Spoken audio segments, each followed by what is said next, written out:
বিয়ের আগের রাতে পালিয়ে চলে এসেছি। কিছুই করার নেই, কারণ একজনকে অনেক ভালোবাসি, আর সেখানে অন্য কারোর সাথে বিয়ে দিতে চাইলে তো পালাতেই হবে। তাই আমিও পালিয়েছি। যাকে ভালোবাসি তাকে আমি কখনো দেখিনি। অনেকবার ঠিক করেছি দেখা করব, কিন্তু কোনো না কোনো কারণে দেখা করাটা হয়ে ওঠেনি। তাই তাকে না দেখে ভালোবেসে যাচ্ছি। আর আজকে আমার বিয়ের কথা শুনে সে পাগল হয়ে যাচ্ছে। তারপর সে আমাকে বলে পালিয়ে আসতে। আমিও বেশি কিছু না ভেবে পালিয়ে আসি। চলুন পরিচয়টা দিয়ে দেই, না হলে কিছুই বুঝবেন না। আমি রাজ। এবার ইন্টার পরীক্ষা দিয়ে আপাতত অবসর সময় কাটাচ্ছি। বাবা মায়ের একমাত্র ছেলে। আব্বু বিজনেস করে আর আম্মু গৃহিণী। ব্যাস, অনেক সুখে লাইফ চলতেছে আমাদের। কলেজ বন্ধ, তাই ভালোও লাগতেছে না। এই আড্ডা দিয়ে সময় পার করি আর টুং টুং করে ঘোরাঘুরি করছি। চলুন গল্পে ফেরা যাক। সকালে আম্মুর ডাকে ঘুম ভাঙলো, তাই উঠে ফ্রেশ হয়ে নাস্তা করতে নিচে চলে আসলাম। সবাই যখন নাস্তা করছিল তখনই আম্মু বলে উঠল, রাজ, কালকে তুমি আমার সাথে তোমাদের নানুদের বাসায় বেড়াতে যাবে। আম্মু তুমি গ্রামে যাবে, যাও, আমাকে এর মাঝে টানছো কেন? কারণ এবার তোর নীলাপুর বিয়ে ঠিক হয়েছে, আর তাই তোকে নিয়ে যাচ্ছি। আর এমনিতেও সেই ক্লাস 8-এর পরে আর যাস নাই। এবার তো পরীক্ষাও শেষ, চল গিয়ে ঘুরে আসবি। বিয়ে যেহেতু হচ্ছে তখন যাওয়া যায়, কিন্তু আব্বু যাবে না। আমি বিয়ের আগের দিন চলে যাব। আমার একটু কাজ আছে এখানে, তাই যেতে পারতেছি না এখন। ওকে, কিন্তু কাজ শেষ করে চলে যাবা বলে দিলাম। ওকে। আচ্ছা, ওইখানে গেলে সবাই আমাকে চিনবে তো, নাকি আনপাবলিক ভেবে বের করে দিবে? দূর পাগল, ওরা তোকে ঠিকই চিনবে, আর আমি আছি না। তারপর খাওয়া দাওয়া শেষ করে উপরে চলে আসলাম। উপরে এসে মোবাইলটা হাতে নিতেই দেখি রিয়া ফোন দিয়ে রেখেছে। তাই আর দেরি না করে কল ব্যাক করি। রিং হবার পরেই ধরে রিয়া। কি হলো, কোথায় চলে গিয়েছিলে? ব্রেকফাস্ট করতে।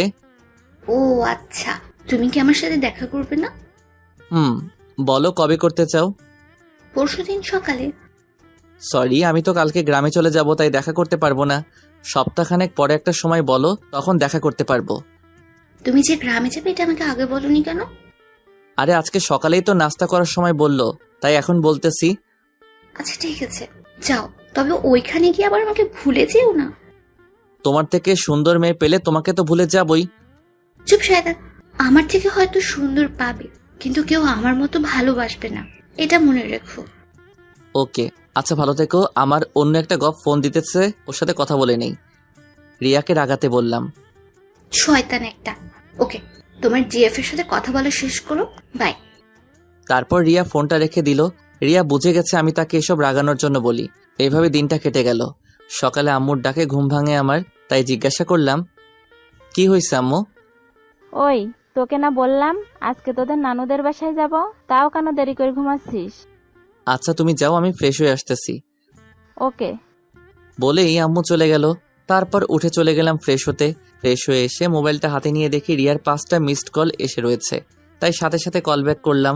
রিয়া ফোন ধরতেই বলে উঠলাম, সরি, ঘুমাচ্ছিলাম তাই ফোনটা ধরতে পারি নাই। বিয়েটা করে বাসায় এসে নেই, তারপর এত বেলা করে ঘুমানো বের করব।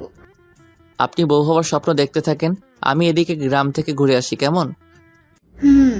আচ্ছা, আমাকেও সাথে নিয়ে চলো না প্লিজ রাজ। তুমি বাসায় চলে আসো, আমি তুমি আর আম্মু মিলে চলে যাব। আমি যদি আসি তাহলে তুমি কি পরিচয় দেবে আমার তোমার আম্মুর কাছে? বলবো যে আমার ফ্রেন্ড, আর তুমি আমাদের সাথে যাবে। আমি তোমার কি লাগে, ফ্রেন্ড? তাহলে তোমার গার্লফ্রেন্ডটাকে শুনি। আরে তুমি তো আমার গার্লফ্রেন্ড, কিন্তু আম্মুকে কিভাবে বলবো গার্লফ্রেন্ড? তাই ফ্রেন্ড বলে চালিয়ে দেই। বিয়ের বয়স হলে না হয় পরে সব খুলে বলবো। ঠিক আছে, তাহলে তখনই আমি আব্বু আম্মুর সামনে যাব। এখন যাওয়া লাগবে না আমার গ্রামে। ওকে, তাহলে ভালো থেকো। কুত্তা, বিড়াল, হনুমান। আরো কিছু গালি দিয়ে ফোনটা রেখে দিল। আমিও সবকিছু গুছিয়ে ব্যাগে নিয়ে রেডি হয়ে গেলাম। তারপর আর কি, গাড়ি নিয়ে রেডি হয়ে রওনা দিলাম গ্রামে। পৌঁছাতে প্রায় বিকেল শেষ হয়ে সন্ধ্যা হয়ে এলো প্রায়। বাড়িতে গিয়ে সবার সাথে সাক্ষাৎ শেষ করব বলে ঠিক করলাম, কিন্তু আমার সাথে কেউ কথাই বলছে না। শুধু আম্মুর সাথে সবাই কথা বলতেছে। হঠাৎ একটা মেয়ে এসে আমাকে একটা রুম দেখিয়ে দিল। ব্যাগ রেখে একটু জিরাতে বসলাম। তখনই নীলা আপু আসলো। কি রে রাজ, কি খবর তোর? এই তো ভালো আপু। তুই তো অনেক বড় হয়ে গেছিস। কিছুটা, কিন্তু আমি আসার পর কেউ কোনো কথা বললো না কেন আমার সাথে? আরে তুই কত বছর ধরে আসছিস না, তাই সবাই তোর উপরে অভিমান করে আছে। তুই তো মামার একমাত্র ভাগ্নে, তাও যদি না আসিস তাহলে তো রাগ করবই, তাই না? ও তাহলে এই কথা, ঠিক আছে, সবাইকে বলে দিও আমার খাবার রুমে পাঠিয়ে দিতে। আমি আর রুম থেকে বেরোবো না, ওনাদের সাথে কথাও বলবো না। বোকা, যা গিয়ে সবার সাথে একবার কথা বলে দেখ, সবার অভিমান ভেঙে যাবে। আরে চিন্তা করো না, আমি সবকিছু ঠিক করে দিব। ওকে, তুই রেস্ট কর, আমি যাই। ওকে। তারপর আপু রুম থেকে চলে গেল। আমি আবার বসে গেলাম খাটে। মোবাইলে রিয়াকে টেক্সট করে জানিয়ে দিলাম আমি পৌঁছে গেছি, না হলে আবার আর চিন্তা করবে। হঠাৎ কে যেন দরজা দিয়ে ঢুকলো। রুমে তাকিয়ে দেখি এটার কেউ না, ছোট মামার ছোট মেয়ে জয়া। জয়া দেখতে একদম পরীর মতো, কিন্তু আমার কাছে ও সারা জীবন ফাজিল হয়ে থাকবে। আমার হাতে কামড় দিয়েছিল ছোটবেলায়, আমার এটা এখনো মনে আছে। জয়া আমার থেকে 16 ঘন্টার বড়, আমার ক্লাসমেট জয়া। জয়া আর আমার মাঝে সম্পর্কটা হলো সাপ আর নেউলের মতো। জয়াকে দেখা মাত্রই চেহারার সব হাসি খুশি উড়ে গেল আমার। জয়া এদিকে আমার দিকে কিছুক্ষণ তাকিয়ে থেকে হঠাৎ একটা ভাব নিয়ে বলতে শুরু করলো, কি রে ফকিন্নি, তুই চলে এসেছিস? তুই তো হাতে পায়ে ভালোই লম্বা হয়েছিস। তো তোর কি, যা এখান থেকে ভাগ, আর সপ্তাহের ভিতর যেন তোর মুখ না দেখি। আমার বাসায় এসেই আমাকে তাড়িয়ে দিবি? বাহ, কি চমৎকার বাণী বললি রে তুই। আর একটা কথা, আমি না তোর থেকে বড়? তাহলে তুই আমাকে তুই তুকারি করছিস কেন? তাহলে আপনাকে কি বলে ডাকবো? আপনি বা আপু? তার থেকে ভালো তোকে নাগিন বলে ডাকি। আমি শুনেছি জয়া নাকি নাগিন ড্যান্স করে বাসায়। ব্যাস, রাজের কথা শুনে জয়া তেলে বেগুনে জ্বলে উঠল। সুন্দরী মেয়ের চেহারা এমনিতেও হালকা, একটু রাগলেই লাল হয়ে যায়। জয়ারও তাই হয়েছে। জয়াকে আর একটু রাগিয়ে দিতে ও লাল চেহারা দেখে বলে উঠলাম, এই তো নাগিনের রূপটা বাহিরে আসতেছে। গুড, নাগিন গান ধরবো নাকি আমি? জয়া আমার কথা শুনে এবার রাগের চরম পর্যায়ে চলে যায়। জয়া আর কিছু না বলে রুম থেকে বেরিয়ে গেল। আমি একটা শান্তির নিঃশ্বাস নিয়ে বসে পড়লাম। কিছুক্ষণ পর গিয়ে আমি ফ্রেশ হয়ে এসে বসেছিলাম রুমে ভালো লাগছিল না, তাই আমি রুম থেকে বেরিয়ে ড্রয়িং রুমে গেলাম। এসে দেখে আম্মু বসে বসে টিভি দেখতেছে আর নানু রাতের খাবার রেডি করতেছে, আর নানুকে দুই মামি হেল্প করতেছে। আমি গিয়ে আম্মুর পাশে বসে টিভি দেখতে লাগলাম। হঠাৎ আমি নানুকে দেখিয়ে বলে উঠলাম, আচ্ছা আম্মু, আমার কেন জানি মনে হয় এই বৃদ্ধ মহিলাটাকে কোথায় যেন দেখেছি। এই মহিলাটা কি যেন লাগে আমার। কথাটা বলার পরেই নানুর আগে একটা ভাব নিয়ে আমার কাছে আসলো। তারপর আর কিছু না বলে আমার কান ধরে দিল মোচড়। তারপর বলতে লাগলো, আমি কি লাগি মনে নেই তোর? শয়তান, থাকবেই বা কেমন করে? 6-7 বছর পরে আমাদের যে দেখতে এসেছিস। এবার উঠে নানুকে জড়িয়ে ধরলাম আর বললাম, তোমাকে কি করে ভুলে যাই বুড়ি? আমার সাথে কথা বলানোর জন্য এটা বলেছি। সরি, এতদিন বিজি ছিলাম তাই আসতে পারি নাই। শয়তান, মানুষ হবি না।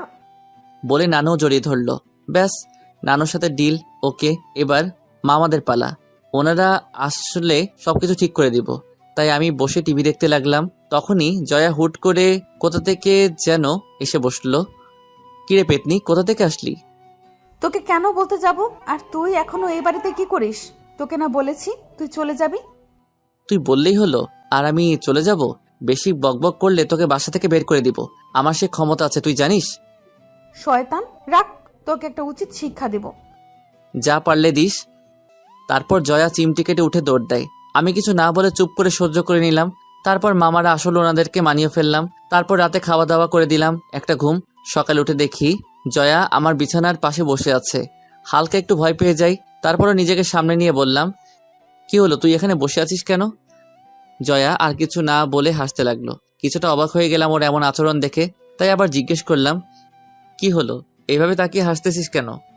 জয়া কিছু না বলে ওর ফোন থেকে কিছু একটা বের করে আমার দিকে মোবাইলটা দেখালো। মোবাইলের দিকে তাকিয়ে আমি হতবাক হয়ে গেলাম, কারণ মোবাইলে আমি যে হাত পা ছড়িয়ে ঘুমিয়েছিলাম তার উপরে মুখ কিছুটা হা হয়েছিল। এমন সময় জয়া বলে উঠল, এইগুলো বাসার সবাইকে দেখাবো আর ফেসবুকে পোস্ট করে দেব, কি বলিস? বুঝলাম, ব্ল্যাকমেইল করার জন্য তুলেছে এগুলো। ওর কথা মতো চলতে হবে, না হলে সত্যি ফাঁস করে দিবে সবকিছু।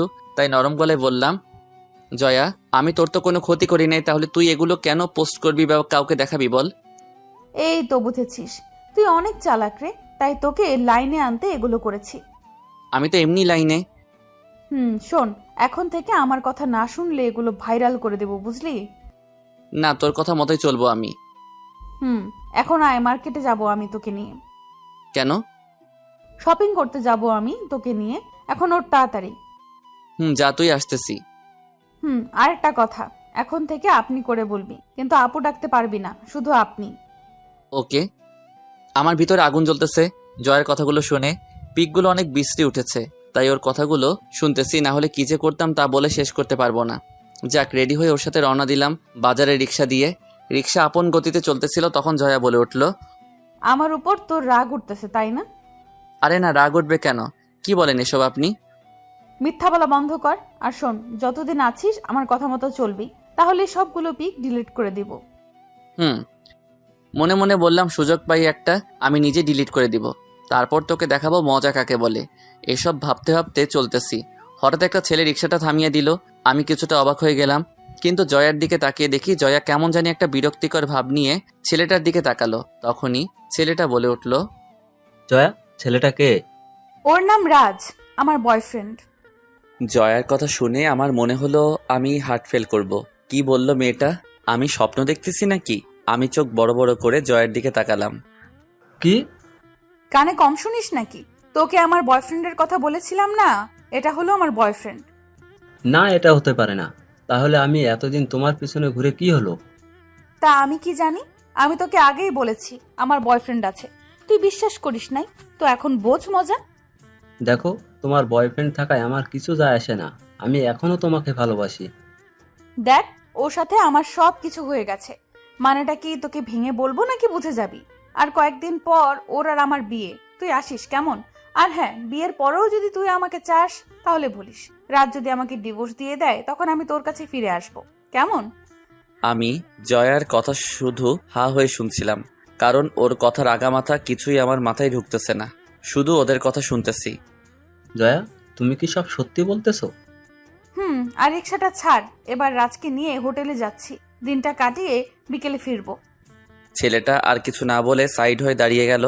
রিক্সা আবার চলতে শুরু করলো। কিছুটা দূরে যেতেই বলে উঠলাম, ওই তুই কি বললি আমাকে ওই ছেলেটার সামনে? আরে আর বলিস না, প্রত্যেকটা দিন রাস্তায় আমার জন্য দাঁড়িয়ে থাকে, তাই আজকে সুযোগ বুঝে ওর পিছু নেওয়াটা ছাড়িয়ে দিলাম। তাই বলে আমাকে ব্যবহার করলি কেন?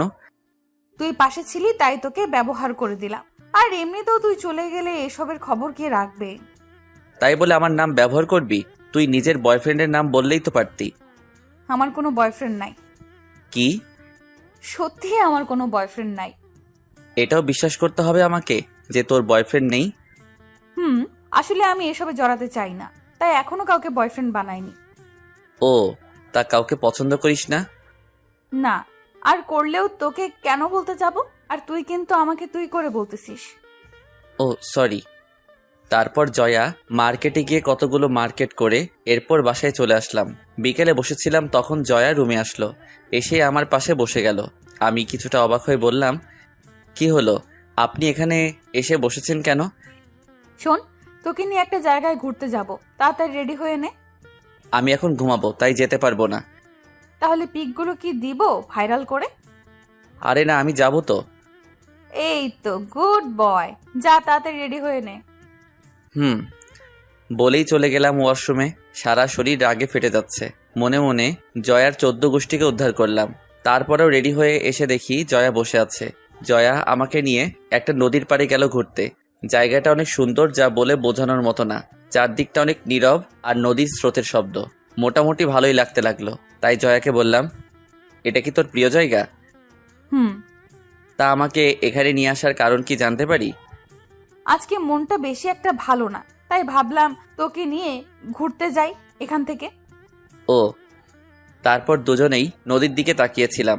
কিছুক্ষণ পর হঠাৎ জয়া বলে উঠল, রাজ, তোর গার্লফ্রেন্ড আছে? হঠাৎ এমন প্রশ্ন কেন? বল না। আছে। তাই নাকি? তাহলে তো দেখতে হয় তোর গার্লফ্রেন্ডের পিক, দেখা তো দেখি। ওর পিক নাই তো আমার কাছে। কি বলিস? যার সাথে প্রেম করিস তার পিক নেই মানে কি? আসলে ওর সাথে আমার ফেসবুকে পরিচয়, তারপর থেকে রিলেশন, কিন্তু এখনও তার সাথে মিট করা হয়নি। আসলে ও অনেকবার দেখা করতে চেয়েছে, কিন্তু সময়ের কারণে আমি নিজেই দেখা করতে পারি নাই।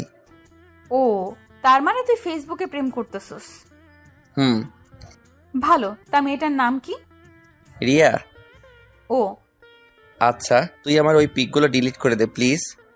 তোকে অনেক জ্বালাইছি রে রাজ, আর আজকে আমার সাথে এখানে আসায় তোর সব দোষ মাফ। আর যা, তোর পিকগুলো ডিলিট করে দিলাম। তারপর জয়া মোবাইল বের করে পিকগুলো ডিলিট করে দিল। যাক, মনে মনে অনেকটা শান্তি পেলাম। তারপর আর কোনো কথা না বলে দুজনেই নদীর দিকে তাকিয়েছিলাম। হঠাৎ আমার নজর জয়ার মুখের দিকে গেল। পরন্ত বিকেলের শেষ রোদে জয়ার রূপটা আরও জ্বলজ্বল করতে লাগলো। ওর মুখটাও নিষ্পাপ হয়ে উঠল। ওর এই চেহারা দেখলে কেউ বলতেই পারবে না যে মেয়েটা এতটা চঞ্চল। এসব ভাবছিলাম, তখন জয়ার ডাকে বাস্তবে ফিরলাম। কিরে, এইভাবে আমার দিকে তাকিয়ে আছিস কেন? না, এমনি। তারপর আরও কিছুক্ষণ বসে থেকে বাসায় চলে আসলাম। বাসাটা সাজানোর কাজ শুরু করে দিয়েছে। রাতে সবাই সবার মতো ব্যস্ত হয়ে রয়েছে। আমার ভালো লাগছিল না, কি করব বুঝতেছি না। তখনই জয়া রুমে আসলো। কিরে রাজ, কি করতেছিস? এই তো বসে রয়েছি। আসলে আমার ভালো লাগছিল না, তাই ভাবলাম তোর সাথে আড্ডা দেই কিছুক্ষণ। কি বলিস? কিন্তু রুমে বসে থাকতে ভালো লাগতেছে না। চল রাস্তায় গিয়ে হেঁটে আসি। ভালো বলেছিস, চল বাহিরে যাই। তারপর জয়াকে নিয়ে হাঁটতে বেরিয়ে গেলাম। রাস্তায় দুজনে হাঁটতে লাগলাম চুপচাপ। তখনই জয়া বলে উঠল, তোরা কি বিয়ের পরদিনই চলে যাবি? না, এবার যেহেতু এসেছি কয়েকদিন থেকে তারপর যাব। ও, তা তোর প্রেম কেমন চলতেছে? আর বলিস না রিয়া, আজকে সারাদিন একবারও খোঁজ নিল না। বুঝলাম না, ফোন দিয়েছি তাও ধরতেছে না।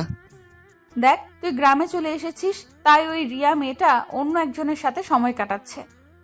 আরে না, রিয়া মেয়েটা এমন না। ও সব মেয়ের থেকে আলাদা। তুই না দেখে কিভাবে বুঝলি? দেখ, প্রায় সব রিলেশনের ব্যাপারে ছেলে সবসময় ফোন দিয়ে মেয়ের খোঁজ খবর নেয়, কিন্তু আমার বেলায় উল্টো। রিয়া সবসময় কল দিয়ে জিজ্ঞাসা করবে কি করতেছি না করব, সব কিছুর খবর নেয়। তাই নাকি? আর রিয়া না প্রায় দিনই আমার সাথে দেখা করতে চায়, কিন্তু আমি সময়ের অভাবে দেখা করতে পারি না। রিয়া আর যাই হোক খারাপ হতে পারে না, আর আমি রিয়াকে অনেক ভালোবাসি। ও রোমিও সাহেব, রোম্যান্স বাদ দিয়ে বাস্তবে আসেন। আচ্ছা চল বাসায় যাই। কেন, কাজ আছে নাকি? না, তবে খাওয়ার সময় হয়ে গেছে। ও, চলো। তারপর বাসার দিকে হাঁটতে লাগলাম। কি যেন মনে করে জয়াকে ডাক দিলাম। জয়া পিছনে ফিরে তাকালো। কি বলবি? হুম বল, কি বলবি? ভাবতেছি তোর সাথে আর ঝগড়া করব না। কেন? ভাবতাম ছোটবেলার মতো খারাপ আছিস তুই, কিন্তু না, তুই বদলে গেছিস। তাই ভাবতেছি আর ঝগড়া করব না। ওকে, তাহলে চল আমরা আজ থেকে ফ্রেন্ডশিপ করে ফেলি। জয়া কিছু না বলে কি যেন ভাবতে লাগলো। কিছুক্ষণ ভেবে বলল, করতে পারি, তবে একটা শর্ত আছে। বল শুনি, কি শর্ত? ফ্রেন্ড হতে পারি যদি আমার সব কথা তুই শুনিস। আমি যেখানে যেতে বলবো তুই যাবি, যা করতে বলবো তা করবি। তাহলে আমারও একটা শর্ত আছে। তোর আবার কি শর্ত? আমাকে প্যারা দিতে পারবি না, ওকে? আর ওই দিনের মতো বৃষ্টির ছবি আর তুলবি না। ওকে। ব্যাস।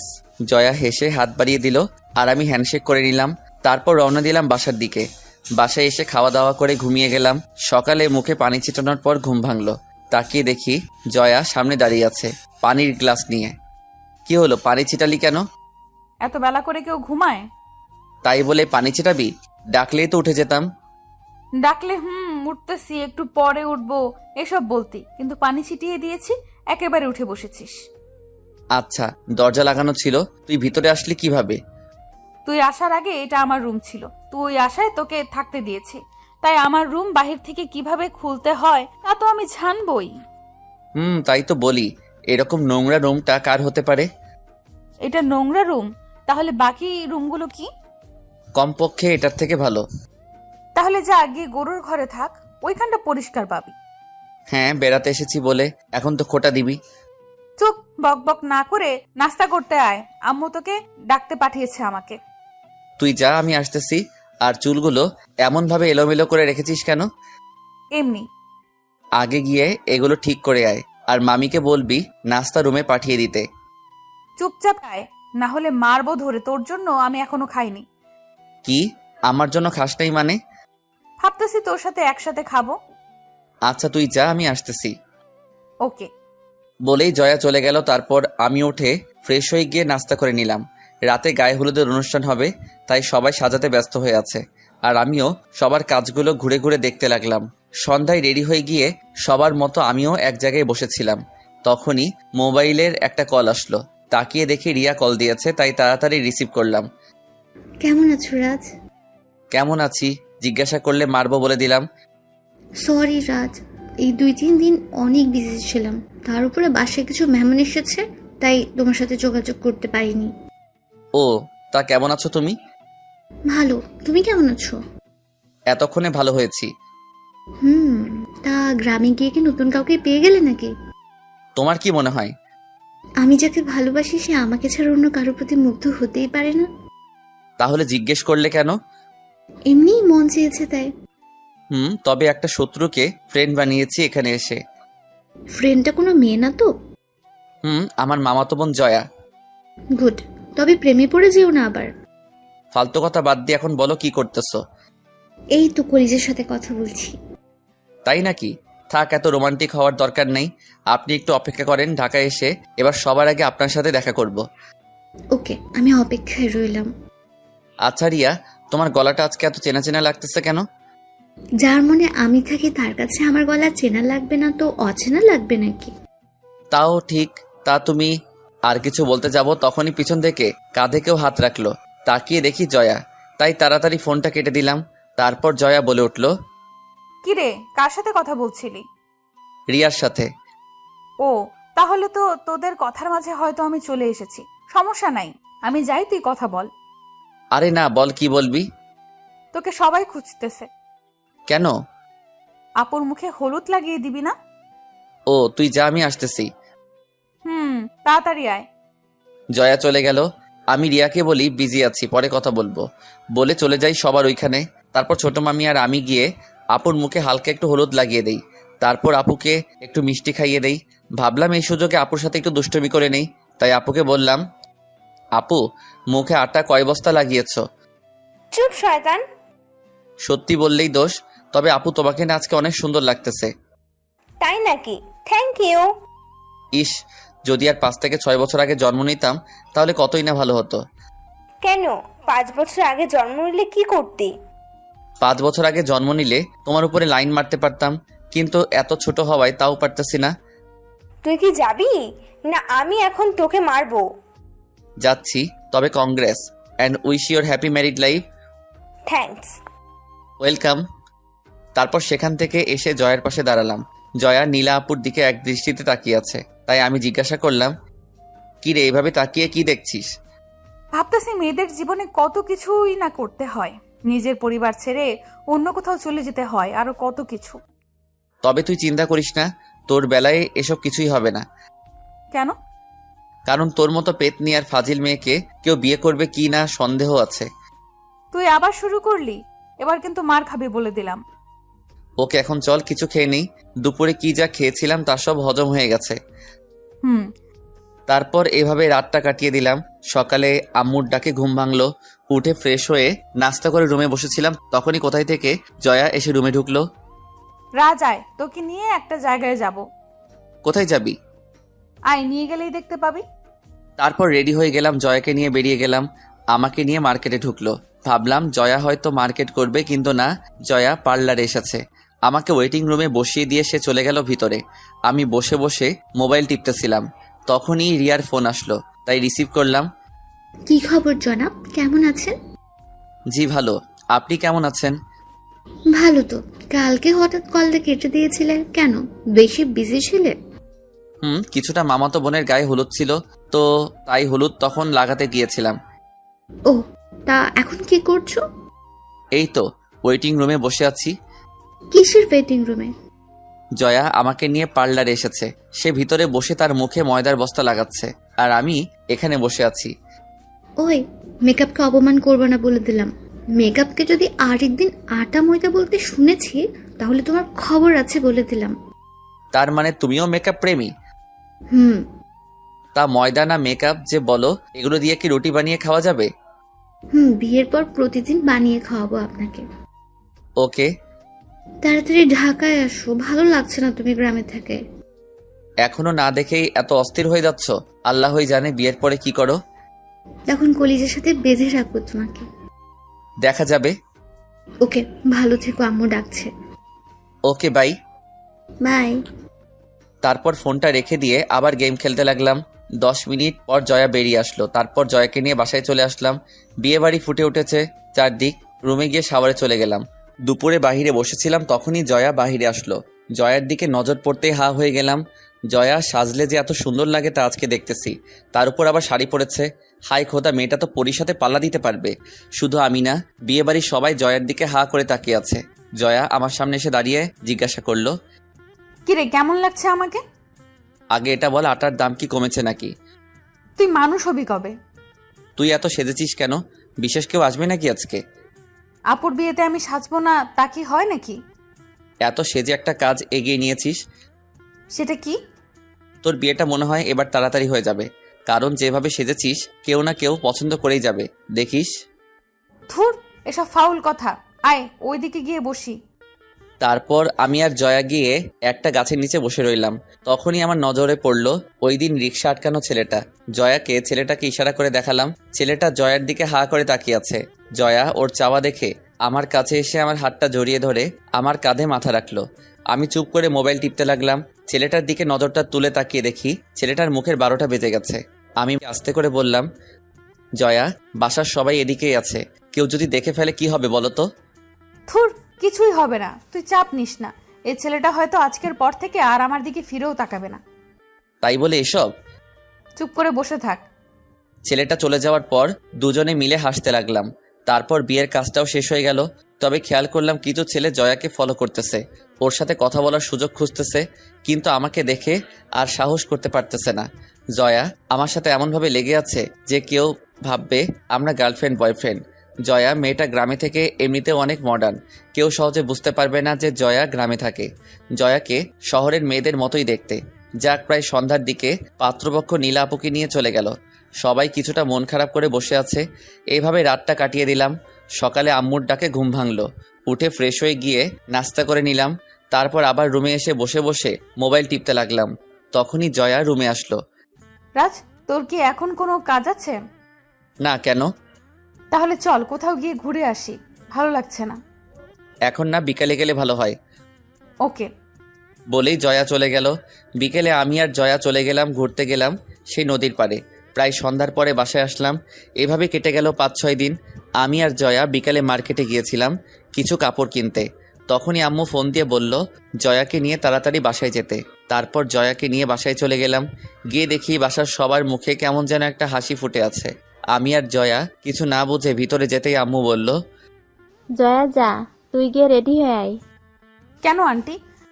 তুই গিয়ে রেডি হ, আমি এসে তোকে সব বলবো। জয়া ভিতরে চলে গেল। তাই আমি আম্মুকে জিজ্ঞাসা করলাম, কি হয়েছে আম্মু? জয়াকে পাত্রপক্ষ দেখতে আসতেছে। কি, এত ছোট মেয়েকে ওরা বিয়ে দিয়ে দিবে? আরে বিয়ে দেবে না, পাত্রপক্ষ জয়াকে দেখে যাবে আজকে। তারপর একদিন সময় করে জয়াকে এঙ্গেজমেন্টের রিং পরিয়ে দিয়ে যাবে। তারপর জয়ার পড়ালেখা শেষ হলে বিয়ে হবে। এসবের কি দরকার? একেবারে পড়ালেখা শেষ করার পরেই তো এসব করলে হয়। আরে এঙ্গেজমেন্ট করানোর কারণ হলো আর কেউ যেন জয়ার বিয়ের প্রস্তাব না নিয়ে আসতে পারে, সেই জন্য। আমার ভাই জিজা সুন্দরী, তাতে সবার নজর পড়তেই পারে, তাই সেসব নজর আটকে ওরা আজকে জয়াকে দেখে যাবে। তারপর কয়েকদিনের ভেতর এঙ্গেজমেন্টের রিং পরিয়ে দেবে। ও, তাহলে তো ভালোই। আচ্ছা তুই থাক, আমি গেলাম। আম্মু চলে যাওয়ার পর আমি রুমে গিয়ে ফ্রেশ হয়ে জয়ের রুমে গেলাম। গিয়ে দেখি জয়া সাজতেছে মন খারাপ করে। কি হয়েছে, এমন মন খারাপ করে বসে আছিস কেন? আচ্ছা, এই বয়সে এঙ্গেজমেন্ট করানোর মানে হয়? আমি নীলাপুর বিয়ের দিনই তোকে বলেছিলাম যে এত সাজিস না, বিপদ হবে। হলো তো বিপদটা। ধুর, এখন কি করব এটা বল। তুই জানিস তোর মন কি বলে। দেখি কি হয়, সময় সবকিছু বলে দিবে। এটাই। আচ্ছা তুই থাক, আমি গেলাম। গিয়ে দেখি বাহিরে কি হচ্ছে। তারপর বাহিরে এসে দেখি সবাই নাস্তা তৈরি করতেছে পাত্রপক্ষের জন্য।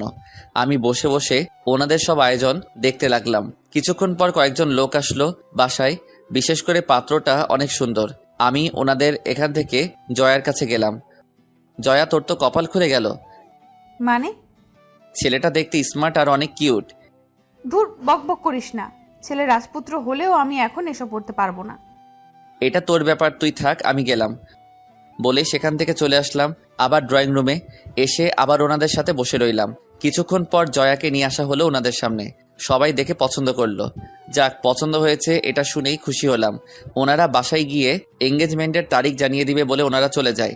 জয়া নিজের রুমে চলে যায় আর আমি নিজের রুমে। রাতে খাওয়া দাওয়া শেষ করে বসেছিলাম, তখনই জয়া রুমে আসলো। মুখটা ভার করে আছে, তাই জিজ্ঞাসা করলাম, কি রে, কি হয়েছে? এমন মুখ করে আছিস কেন? ওইটা নিয়েই। ও, আরে সমস্যা কোথায়? এখন তো ব্যাস এঙ্গেজমেন্ট করে রাখবে, তোর যখন মন চাইবে তুই বিয়ে করে ফেলবি। আর ছেলেও তো দেখতে কত সুন্দর। জয়া কিছু না বলে রুমে চলে গেল। আমিও আর বেশি রাত না জেগে ঘুমিয়ে গেলাম। সকালে আম্মুর ডাকে ঘুম ভাঙলো। উঠে ফ্রেশ হয়ে নাস্তা করে নিলাম। তারপর জয়ার সাথে ড্রয়িং রুমে বসে কথা বলতে লাগলাম। হঠাৎ খেয়াল করলাম ছোট মামা রুম থেকে বেরিয়ে আসলো। রাগী মুখ দেখে আমি আর জয়া দুজনেই দাঁড়িয়ে গেলাম। মামাকে আমি জিজ্ঞাসা করলাম, মামা কি হয়েছে? মামা কোনো কথা না বলে ঠাস করে জয়ার আর আমার গালে চর বসিয়ে দেয় দুইটা।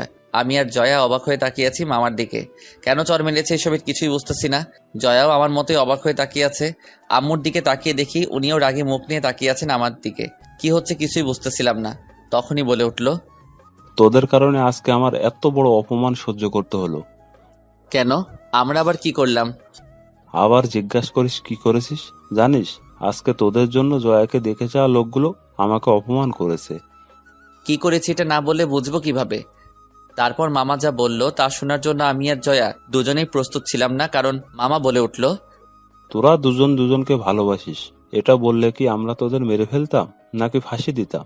যে কথাটা তোরা আমাদের সবার থেকে লুকিয়ে রাখলি। মামার কথা শুনে আমার মাথা ঘুরে গেল। কি বলছে এসব মামা? জয়ের দিকে তাকিয়ে দেখি জয়াও সেম ভাবে শক খেয়েছে মামার কথায়। তখনই মামা আবার বলে উঠল, তোরা তোদের পার্সোনাল লাইফে কি করেছিস তা আমরা কেউ জানি না, অথচ বাইরের একটা ছেলে সারা গ্রাম ছড়াচ্ছে কথাটা। কে কি বলে বেড়াচ্ছে আমাদের নামে? কেন তুই রিয়াদকে বলিসনি যে তোদের মাঝে কি হয়েছে? না হলে সেটা রিয়াদ জানলো কিভাবে? বুঝলাম না এখানে মামা কি বলছে। সব আমার মাথার উপর দিয়ে যাচ্ছে। তাই জিজ্ঞাসা করলাম, মামা এই রিয়ারটা কে? তোরা তাকে তোদের লাইফে কি হয়েছে না হয়েছে এসব সব বলে এসেছিস। আমি এবারও কিছু না বুঝে জয়ের দিকে জিজ্ঞাসার দৃষ্টিতে তাকাতেই জয়া বলে উঠল, রিয়াদ হলো ওই দিন আমাদের রিকশায় যে আটকে ছিল, সে হলো রিয়াদ। এবার মাথায় হালকা কিছু ঢুকেছে, কিন্তু এসবের সাথে জয়াকে দেখতে আসা লোকগুলোর কি সম্পর্ক এসব ভাবতে লাগলাম। তখনই মামা বলে উঠল, ওই ছেলেটা জয়াকে দেখতে আসা লোকগুলোকে উল্টো পাল্টা বলে দিয়েছে, আর ওরা আমাকে অনেক কথা শুনিয়েছে। তোদের এসবের কি দরকার ছিল?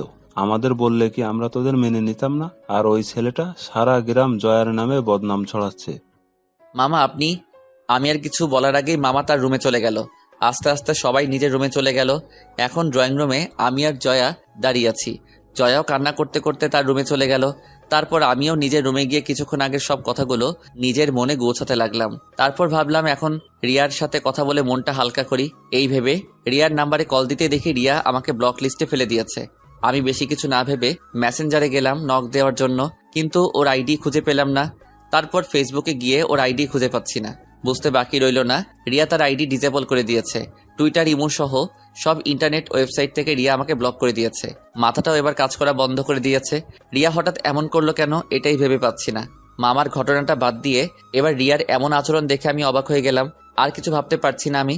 মাথা ব্যথা করতেছে আমার, তাই ওষুধ খেয়ে শুয়ে রইলাম আমি। প্রায় 1 ঘন্টা পর আম্মু, আব্বু, বড় মামা, ছোট মামা সহ কম বেশি সবাই আমার রুমে আসলো। আমিও উঠে বসলাম।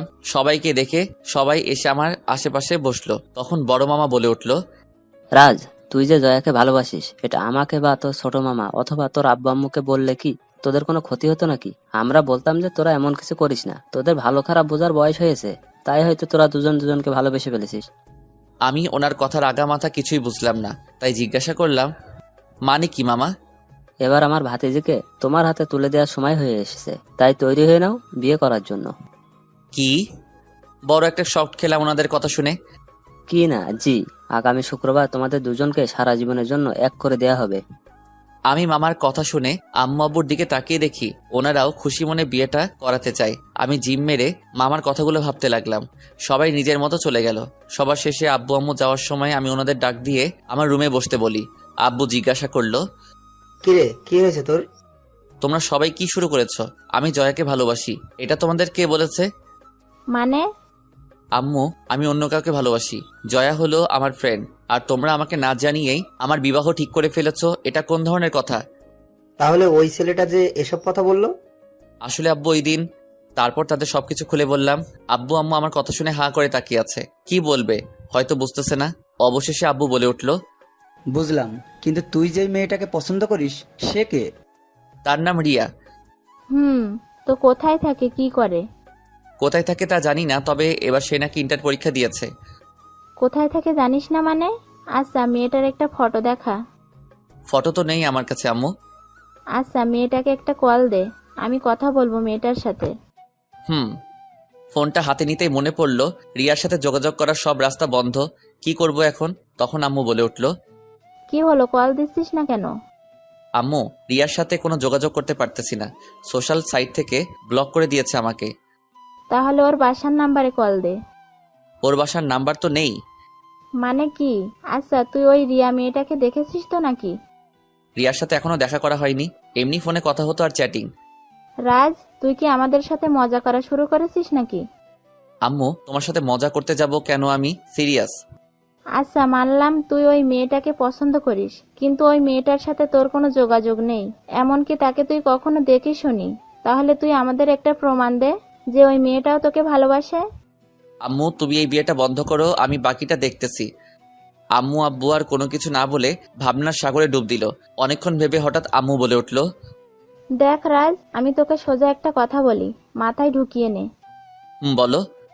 এই বিয়ে বন্ধ করে দিতে পারি, একটা শর্তে। বিয়ের যেহেতু আরো 7 দিন বাকি, তাই তুই 3 দিনের মধ্যে রিয়ার সাথে আমার যোগাযোগ করাবি। 3 দিন পার হয়ে গেলে আমি আর তোর কোনো কথা শুনবো না, বলে দিলাম। আব্বু, তুমি একটু বুঝাও আম্মুকে। তোর আব্বু কি বুঝাবে? প্রথমত তুই যদি ওই মেয়েটাকে দেখতি তাহলে একটা কথা ছিল, তার থেকেও বড় কথা হলো এই পরিবারের মান সম্মান নিয়ে তোরা জেনে হোক বা না জেনে হোক টান দিয়েছিস। এখন তোর কাছে দুটো রাস্তাই খোলা আছে, দেখ তুই কি করবি। 2 রাস্তা মানে? হয়তো 3 দিনের ভিতরে ওই মেয়েটার সাথে আমার কথা বলাবি, না হলে জয়াকেই বিয়ে করতে হবে, বলে দিলাম। আম্মু, তুমি এমন করে আমাকে কথা বলতেছো?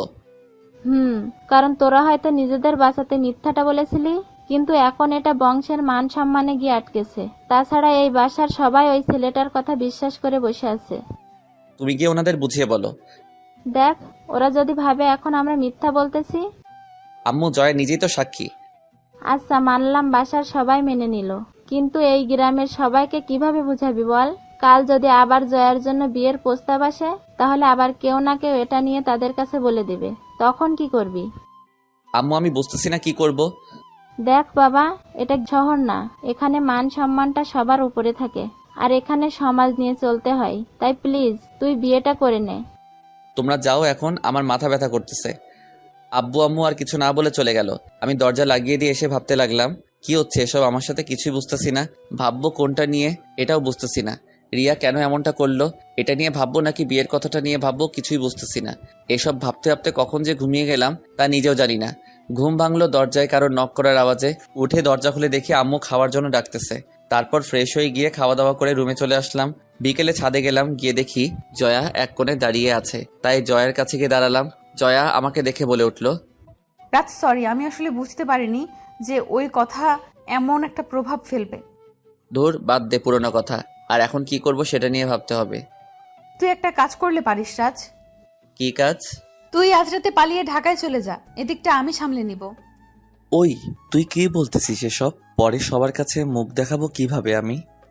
তো এখানে পড়ে থেকে কি আমাকে বিয়ে করবি নাকি? দেখি, কিছু একটা তো করতেই হবে, এভাবে চলতে দেওয়া যাবে না। আচ্ছা, রিয়া কি বলে? আর বলিস না, সকাল থেকে সবকিছু থেকে ব্লক করে রেখেছে আমাকে। কিন্তু কেন? জানি না রে, এখন কি করব তাও মাথায় আসছে না। তার উপর আবার আম্মুর এমন শর্ত, মাথাটা খারাপ হয়ে যাবে আমার। কেন, আন্টি আবার কি শর্ত রেখেছে? আর বলিস না, বলেছে 3 দিনের ভিতর রিয়াকে ওনার সামনে নিয়ে দাঁড় করাতে, না হলে তোকে বিয়ে করতে। জয়া কিছু না বলে চুপ করে রইল। আমিও ভেবে পাচ্ছি না কি করব। সন্ধ্যায় ছাদ থেকে নেমে নিচে নেমে আসলাম। তারপর রাতে খাওয়া দাওয়া করে রুমে চলে আসলাম। ভাবতে লাগলাম কি করা যায়, কিন্তু কোনো উপায়ই পাচ্ছি না। একদিকে আম্মুদের বংশের মান সম্মান, অন্যদিকে জয়ার লাইফ নিয়েও টেনশন হয়ে গেছে। অন্যদিকে রিয়াও এমন সময় বেঁকে বসলো যা বলার মতো না। এখন সামলাবো কতদিকে তা নিজেই ভাবতে পারতেছি না, পালাতেও পারতেছি না। কারণ পালালে মনে করবে জয়ার সাথে সব করে যখন বিয়ের কথা আসলো তখনই পালিয়ে গেছি। এখন গ্রামের মানুষকে কিভাবে বোঝাবো যে আমার মনে আসলে কি? শালার নিজেকে এখন মনে হচ্ছে গালি দিতে। কেন যে গ্রামে আসতে গেলাম তা ভেবে পাই না। বিয়ে দেখতে এসে নিজেই ফেসে গেলাম। হাজারো চিন্তা নিয়ে কখন যে ঘুমিয়ে গেলাম তা নিজেও জানি না। এভাবে কেটে গেল 3 দিন। বিকেলে আম্মু রুমে আসলো। কি রে রাজ, রিয়া মেয়েটার কোনো খোঁজ পেলি? না আম্মু। তাহলে আর কি করবি বল, এখন জয়াকে বিয়েটা করে নে। আম্মু প্লিজ, তুমি কিছু একটা করো। কাল থেকে বিয়ের সব কাজ শুরু হবে, তাই প্লিজ এসব বাদ দিয়ে নর্মাল হয়ে নে, তোর জন্যই ভালো হবে। আম্মুর কথায় রিয়্যাক্ট না করে আগের মতোই বসে রইলাম। যাওয়ার আগে বলে গেল আম্মু, তোর কোনো ফ্রেন্ডকে আসতে বললে বলে দে। তুমি জানো না আমার ফ্রেন্ড কে কে, তুমি নিজেই তো দাওয়াত দিলে পারো। ফ্রেন্ড কি আমার না তোর? তুই জানিস কি করবি। আমি গেলাম। আম্মু চলে গেলে আমি ভাবতে লাগলাম নিশাত, সিয়াম আর ফারিয়াকে কিভাবে বলবো যে আমি বিয়ে করতেছি। ওরা তো হাসতে হাসতে শেষ হয়ে যাবে। তার চেয়ে ভালো ওদের আগে এখানে আসতে বলি, এখানে আসলেই পরিস্থিতি বুঝে ফেলবে। রাতে ওদের ফোন দিয়ে বললাম গ্রুপে আসতে। তারপর মেসেঞ্জার গ্রুপে ওদের 3 জনকে কল দিলাম, সবাই অ্যাক্টিভ হলো। সিয়াম জিজ্ঞাসা করলো, কিরে হঠাৎ এত জরুরি তলব? শোন, তোরা কাল সকালে 3 জন আমাদের নানুর বাড়িতে চলে আসবি। কেন, কি হয়েছে? কোনো সমস্যা? আগে আয়, তারপর না হয় বলতেছি। কাল বিকেলে রওনা দিয়ে দে। নিশাত আর ফারিয়া রাজি হয়ে গেল, কিন্তু সিয়াম নাকি আসতে পারবে না, কারণ সে ঢাকার বাহিরে আছে। তো তুই কবে আসতে পারবি? 2 দিন পর। হিসাব করলাম যে সিয়াম গায়ে হলুদের দিন আসবে। যাক, তাতেও সমস্যা নেই, ওকে বলে দিলাম। পরের দিন রাতে গিয়ে নিশাত আর ফারিয়াকে স্টেশন থেকে পিক করে আনলাম। এদিকে বাসাটা হালকা সাজিয়েছে, তাই ওরা হালকা অবাক হয়ে ভিতরে আসলো। ওদের আমার রুমে বসালাম। ফারিয়া জিজ্ঞাসা করলো, কি রে রাজ, তোর মামাতো বোনের বিয়ে তো অনেকদিন আগেই শেষ, তা বাসাটা আবার সাজাচ্ছে কেন? কারণ তোর ভাই বিয়ে করতে যাচ্ছে। মানে? আর বলিস না। কিভাবে হলো? আর রিয়ার কথা বলিস না ওনাদের। শোন, আমি তোদের সব বলতেছি। তারপর ওদের শুরু থেকে সবকিছু খুলে বললাম। ওরাও শুনে চুপ করে রইল। কিছুক্ষণ কি বলবে হয়তো ভাবতেছে। তখন নিশাত বলে উঠল, সবকিছু যেমন তেমন, কিন্তু রিয়া এটা করবে ভাবতেও পারিনি। কি বলবো বল? এই জন্যই বলেছি না দেখে প্রেম করার দরকার নেই। এখন কি করবি এটা বল। এই 4 দিন ধরে এটাই ভাবতেছি, কিন্তু কোনো রাস্তা দেখতেছি না। তোর হবু বউকে ডাক তো একটু দেখি। বলেই জয়াকে ফোন দিলাম। জয়া, কোথায় তুই? রান্নাঘরে কেন? আমাকে একটু কফি বানিয়ে দিয়ে যা না প্লিজ। তুই বস, আমি নিয়ে আসতেছি। ওকে। আচ্ছা, জয়া কি জানে রিয়ার ব্যাপারে? সব জানে। আচ্ছা, বিয়ে করবি বলে ঠিক করে নিয়েছিস নাকি? রিয়ার একটা লিংক পেলেই বিয়েটা করব না, আর ভাবতেছি পালিয়ে যাব, কারণ আর কোনো রাস্তা দেখতেছি না। কি বলিস? এখন দেখি কি করা যায়। আর এসব কথা বাদ দিয়ে তোদের কি খবর বল। আমাদের আর কি চলতেছে? কথা বলার এক ফাঁকে জয়া কফি নিয়ে আসলো। তারপর আমি নিশাত আর ফারিয়ার সাথে পরিচয় করিয়ে দিলাম। রাজ, তোরা কথা বল, আমার একটু কাজ আছে, আমি যাই। জয়া চলে যাওয়ার পর ফারিয়া বলে উঠল, এত সুন্দর মেয়েকে তোর বিয়ে করতে সমস্যা কোথায়? তুই আবার একই কথা বলতেছিস? আচ্ছা, তো পালিয়ে গেলে কবে পালাবি? কাল আমার গায়ে হলুদ, আর কাল রাতে সিয়াম আসবে। সিয়ামকে আনার নাম করে তোদের নিয়ে পালাবো। জয়া জানে তুই যে পালাবি? না, তবে চলে গেলে জয়া এদিকটা ঠিক সামনে দিবে, আমি জানি। তো আগেই পালাতে এসব করানোর কি দরকার ছিল? আরে এতদিন ভেবেই কুল পাইনি কি করব, তার উপর আবার এসব একের পর এক প্রেশার। আচ্ছা, তোরা ফ্রেশ হয়ে নে, খাওয়া দাওয়া করে ঘুমিয়ে যা, কাল আবার পালাতে হবে। তারপর ফ্রেশ হয়ে ওদের নিয়ে খাওয়া দাওয়া করে ঘুমিয়ে গেলাম। পরের দিনটা সেই ঝামেলার মাঝ দিয়ে গেল। সন্ধ্যায় সবকিছু শেষ করে 10টার দিকে সিয়াকে ফোন দিয়ে জিজ্ঞেস করলাম আর কতক্ষণ লাগবে আসতে। সিয়াম জানালো আধা ঘন্টা। তাই সবাইকে বলে আমরা 3 জন বেরিয়ে গেলাম। ফিরার আর নিয়ত নেই। স্টেশনে গিয়ে দেখি সিয়াম বসে আছে, তাই সিয়ামকে গিয়ে আগে সব খুলে বললাম। সিয়ামও সেম রিয়াকশন দিল। আচ্ছা, তাহলে চল ঢাকায় চলে যাই, বসে থেকে লাভ কি এখানে? রিয়ার খোঁজটা পেলেই হতো। রাতেই গিয়ে রিয়াকে ঢাকা থেকে নিয়ে এসে সবাইকে সব সত্যটা বলে দিতাম। তোদের কারো কাছে কোনো প্ল্যান থাকলে বল। কিসের প্ল্যান? যে রিয়াকে কিভাবে বের করব। নিশাত আর ফারিয়া কিছুই করতে পারলো না। তখনই সিয়াম বলে উঠল, রিয়ার নাম্বারটা দে তো আমাকে। কেন, তুই কি করবি? আমার একটা কাজিন সিম কোম্পানিতে চাকরি করে, তাকে দিয়ে বের করে ফেলবো রিয়া কোথায় থাকে বা কার নামে সিম রেজিস্টার করা কেমন হবে বলতো? গুড, নে তাড়াতাড়ি কর। তারপর সিয়াম তার কাজিনকে কল দিল। আমরা পাশে দাঁড়িয়ে রইলাম। হ্যালো ভাই, তোমার একটা হেল্প লাগবে। কি হেল্প? একটা নাম্বার দিয়েছি তোমাকে, তুমি নাম্বারের সব ডিটেলস আমাকে দিবে। কিরকম লাগবে? মানে কার নামে সিমটা রেজিস্টার করা, তার ডিটেলস, আর সিমটা এখন কোথায় আছে তার লোকেশনটা শেয়ার করে দিবে আমাকে। ওকে, 5 মিনিট পর আমি তোকে রিকোয়েস্ট করে দিতেছি। বলেই ফোনটা রেখে দিল। আমি সিয়ামের কাছ থেকে ফোনটা নিজের হাতে নিয়ে বসে থেকে অপেক্ষা করতে লাগলাম। তখনই নিশাদ বলে উঠল, চল রাজ, চা খেয়ে আসি, এর মাঝে এসে যাবে। চল। তোরা যা, আমি এখানে আছি। ওকে। হঠাৎ আমার ফোনটা বেজে উঠল। তাকিয়ে দেখি রিয়ার নাম্বার থেকে কল এসেছে। আমি রীতিমতো অবাক হয়ে গেলাম। তাড়াতাড়ি রিসিভ করলাম। রিসিভ করতে রিয়া বলে উঠল, রাজ, তোমার বিয়ে ঠিক হয়ে গেছে মানে? আগে বলো তুমি এতদিন কোথায় ছিলে? তোমাকে খুঁজতে খুঁজতে আমি পাগল হয়ে গেছি। আসলে আব্বু মোবাইল নিয়ে গিয়েছিল, তারপর সবকিছু আপু নিজেই করেছে। একটু আগে ফোনটা হাতে পেয়েছি, কিন্তু তুমি বিয়ে করছো মানে কি? কি করব বলো, পরিস্থিতি এমন। তুমি প্লিজ বিয়েটা করো না, তুমি পালিয়ে চলে এসো। বলেই রিয়া কান্না করতে লাগলো। দেখি কি করা যায়, আর পাগলামি করবা না বলে দিলাম। রাজ, তুমি আমাকে ভালোবাসো না? তাই তো এত কিছু সহ্য করতেছি। রাজ, তুমি। রিয়া আর কিছু বলার আগেই সিয়ামের কাজিনের ফোন থেকে মেসেজ আসলো, রিয়া আমি তোমাকে পরে ফোন দিচ্ছি।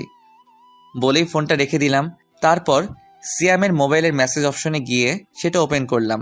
ওপেন করতেই দেখি সিয়ামের কাজিন সব পাঠিয়ে দিয়েছে। আমি 420 ভোল্টের শক খেলাম ঠিকানাটা দেখে আগে ডিলিট করে দিলাম সিয়ামের মোবাইল থেকে। তারপর ওদের ডেকে নিয়ে আসলাম আমার কাছে। কিরে, ঠিকানা পেয়েছিস? আয় তোরা গাড়িতে ওঠ। ওকে। তারপর সবাই মিলে গাড়িতে উঠে বসলাম। আমি ড্রাইভিং সিটে বসে গাড়ি চালাতে লাগলাম নানুদের বাসার দিকে। তখন নিশাদ বলে উঠল, কিরে, তুই আবার ওই বাসার দিকে যাচ্ছিস কেন? এমনি রিয়াকে বিয়ে করব না, জয়া আমার জন্য বেস্ট, আর রিয়াকে একটা শিক্ষা দিব আমি। তোর কথার মানে বুঝতেছি না আমি। মানে বিয়ে করে ঢাকায় গিয়ে নেই, তারপর বুঝাবো। আমি তোদের আপাতত চুপ থাক। ওকে। তারপর সিয়াম সহ সবাইকে নিয়ে বাসায় চলে আসলাম। যে বাসা থেকে পালানোর নিয়ত নিয়ে বেরিয়েছিলাম, আবার সেখানে ফিরে যাচ্ছি। সকালে উঠে রিয়াকে আগে ব্লক করে দিলাম। তারপর উঠে নাস্তা করে নিলাম। রুমে এসে বসেছিলাম, তখন সিয়াম, নিশাত আর ফারিয়া রুমে আসলো। কিরে রাজ, তাহলে তুই এই বিয়েটা করতেছিস? কিন্তু কেন? তুই না বললি কালকে পালিয়ে যাবি, পরে আবার কি হলো? তোদের তো বললাম যে ঢাকায় গিয়ে বলবো। আচ্ছা ঠিক আছে, তা বিয়ের পরে কি জয়াকে এখানেই রেখে যাবি নাকি সাথে করে ঢাকায় নিয়ে যাবি? এখানে কি মাছি মারতে রেখে যাব জয়াকে? তাহলে তো সবকিছুই হয়ে যাবে মামা। ফারিয়া চুপ করবি তুই? আর তোরা নাস্তা করেছিস? তাহলে তোরা এখানে বসে গল্প কর, আমি একটু শুয়ে থাকি। ওকে। তারপর ওরা বসে কথা বলতে লাগলো। আমি চোখ বন্ধ করে শুয়ে রইলাম। কিছুক্ষণ পর নিশাদ ডাক দিল আমাকে, তাই তাকিয়ে দেখি জয়া রুমে এসেছে। তাই উঠে বসলাম। কিরে তুই এখন এখানে? কেন, কোনো সমস্যা আছে? না, কেন এসেছিস বল। তুই কি সত্যি বিয়েটা করবি? কেন, তোর কোনো সমস্যা আছে নাকি? না, তবে রিয়া। আরে ধুর, যে মেয়ে এতদিন ধরে খবর নেয়নি বেঁচে আছে কিনা মরে গেছি, সেই মেয়ের আশায় বসে থেকে লাভ নেই। এমনকি কালকেও ফোন দেয়নি সে। ও, আর এমনিতেও তুই তো ঢাকা ভার্সিটিতে ভর্তি হবি, তাই না? তাহলে আর কি। আচ্ছা তোরা কথা বল, আমি গেলাম। জয়া চলে যাচ্ছিল, তখনই ফারিয়া বলে উঠল, জয়া ভাবি, একটু এদিকে আসো তো। বলে ওদের কাছে এসে বসলো। আমি আবার চোখ বন্ধ করে শুয়ে রইলাম। তখন ফারিয়া জয়াকে বলতে লাগলো, জয়া, তুমি এই ফাট্টুর পাল্লায় পড়তেছো? হাল্লাই জানে তোমার কি অবস্থা হয়। জয়া কিছু না বলে চুপচাপ বসে রইল। তাই আমি চোখ বন্ধ রেখে বললাম, জয়াকে নিয়ে চিন্তা না করে আমাকে নিয়ে চিন্তা কর যে আমার কি অবস্থা হবে। কেন, তোর আবার কি হবে? সাথে করে আইটেম বোম নিয়ে গেলে যা হয়, আবার অবস্থাও তাই হবে। তাই নাকি? তাহলে তো ভালোই, তোকে সোজা রাস্তায় আনার জন্য জয়াই পারফেক্ট। দেখা যাক। জয়া তুই কিছু বলছিস না কেন? কি বলবো আমি? থাক, এখানে লজ্জা পেয়ে লাভ নাই। আর আমরা সবাই ক্লাসমেট, তাই প্লিজ কিছু বলেন, না হলে ওরা তোকে পচাতেই থাকবে। তোরা কথা বল, আমার কাজ আছে, আমি যাই। বলেই জয়া চলে গেল। ওরা সবাই হাসাহাসি করতে লাগলো জয়ার শরম পাওয়া দেখে। দুপুরে বিয়েটা হয়ে গেল। বিকেলের দিকে জয়াকে নিয়ে রওনা দিলাম ঢাকায়। রাত 11টা এসে পৌঁছালাম বাসায় কাজের বুয়া আর রতন চাচা মিলে বাসাটা মোটামুটি সাজিয়েছে। আমি রুমে এসে ফ্রেশ হয়ে নিশাদদের সাথে চলে গেলাম ছাদে। আম্মু খাবার রেডি করতে লাগলো। আধা ঘন্টা পর আম্মু খেতে ডেকে গেল। খাওয়া দাওয়া শেষ করে নিশাদ, ফারিয়া আর সিয়ামকে নিয়ে রুমে বসে বসে গল্প করতে লাগলাম। 10 মিনিট পর আম্মু জয়াকে নিয়ে রুমে আসলো। কিরে তোরা এখানে কি করিস? যা নিচে যা, ওইখানে তোদের রুম। যাচ্ছি। আর চিন্তা করো না আন্টি, তোমার ছেলেকে নিয়ে যাব না। যা গিয়ে বস তোরা, আমি আসতেছি। ওকে। তারপর নিশাতেরা চলে গেল নিচে। আম্মু জয়াকে রুমে দিয়ে চলে গেল। আমি খাটে চুপচাপ বসে রইলাম। আম্মু চলে যাওয়ার পর জয়া দরজা লাগিয়ে দিল। দরজা লাগিয়ে দিয়ে ঘুমটা খুলে ফেলে দিয়ে এত বড় চাদরটা সেই দুপুর থেকে মাথায় দিয়ে রেখেছি। মানুষ কিভাবে পারে এইভাবে দিয়ে রাখতে?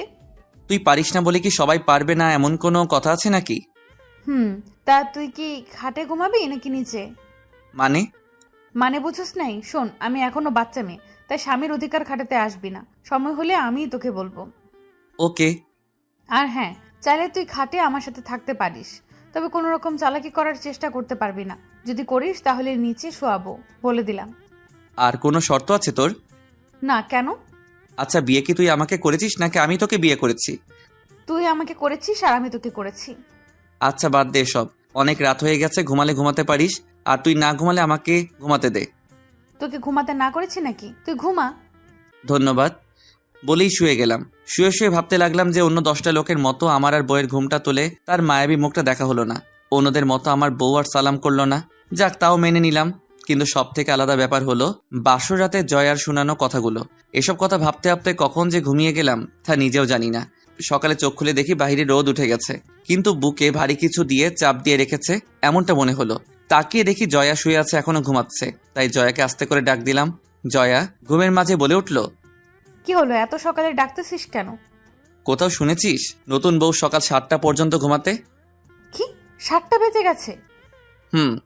জয়া চোখ খুলে তাকালো, তারপর নিজের উপস্থিতি আমার বুকে পেয়ে লাফ দিয়ে উঠে বসলো। তাই আমি বলে উঠলাম, কি হলো, কাল রাতে তো নিজেই গর্ব করে বলতেছিলি আমি যেন স্বামীর অধিকার খাটাতে না যাই, আর রাত না যেতে এভাবে জড়িয়ে ধরে বসে রইলি। ঘুমের মাঝে চলে গিয়েছিলাম, সরি। এখন ফ্রেশ হয়ে নিচে যা, তাড়াতাড়ি দেখ গিয়ে সবাই কি করতেছে। যাচ্ছি বলেই জয়া ফ্রেশ হতে চলে গেল। আমি আবার দিলাম একটা ঘুম ভাঙলো জয়ার ডাকে। কিরে, নাস্তা করবি না? নিচে সবাই বসে আছে তোর জন্য। তোরা গিয়ে শুরু কর, আমি আসছি একটু পর। তাড়াতাড়ি আয়। বলেই জয়া চলে গেল। আমি উঠে ফ্রেশ হয়ে নিচে গিয়ে নাস্তা করে রুমে চলে আসলাম। রুমে বসেছিলাম, তখন নিশাতেরা আসলো। মনে মনে ভাবতে লাগলাম নিশ্চয়ই মজা ওড়াতে চলে আসছে ওরা, পারেও বটে। তখনই সিয়াম বলে উঠল, কি রাজ, কেমন কাটলো বাসর রাত? জীবনের সবচেয়ে স্মরণীয় দিন কাটলো আমার। তাই নাকি? তা জয়া নিশ্চয়ই অনেক আদর দিয়েছে, তাই না? জীবনের আদর দিয়েছে। তাই নাকি? তা কেমন সার্ভিস দিল? ফারিয়া, আমি মাঝে মাঝে ভাবনায় পড়ে যাই তুই ছেলে না মেয়ে। মেয়ে ছিলাম, কিন্তু তোদের সাথে চলতে চলতে ছেলে হয়ে গেছি। মাঝে মাঝে তোদের কথা শুনে আমিও কোনো মেয়েকে নিয়ে মাঝে মাঝে স্বপ্ন দেখি। এখন আমি যা জিজ্ঞেস করেছি তার উত্তরটা দে। সার্ভিস তো দেয় নাই, তবে কিছু রোমান্টিক কথা বলেছে। তাই নাকি? তা কি বলেছে? বলেছে যে আমি এখনো বাচ্চা, তাই স্বামী সাজতে আসবি না, আর এক খাটে থাকলে চান্স নিবি না বলে দিলাম। কি না জি। জয়া এমন কথা বলবে বিশ্বাস হয় না আমার। কি মিষ্টি একটা মেয়ে। ওর সুন্দর চেহারাটা দেখে এসব বলছিস, আর আমি ওর চঞ্চল মনটা দেখেছি। আচ্ছা, একটা কথা বলতো। কি? তুই ওই বাসা থেকে পালিয়ে গেলি রিয়ার সাথে দেখা করবি বলে, কিন্তু তুই আবার ফিরে গেলি, কাহিনী কি? ভালো কথা মনে করেছিস নিশাদ। তুই কাহিনী কি বলতো? আমি দুজনকেই বিয়ে করেছি। মানে? নিশাত আর ফারিয়া একসাথে বলে উঠলো। তখন পাশ থেকে সিয়াম বলে উঠলো, রিয়া কালকে রাজকে কল দেওয়ার জন্য সিমটা চালু করছিল, আর তখনই আমার কাজিনের কাছে তার লোকেশন চলে যায়, আর উনি আমাকে লোকেশনটা শেয়ার করেন। তারপর আমি বুঝে যাই যে রাজ কেন কালকে বাসায় ফিরে এসেছে।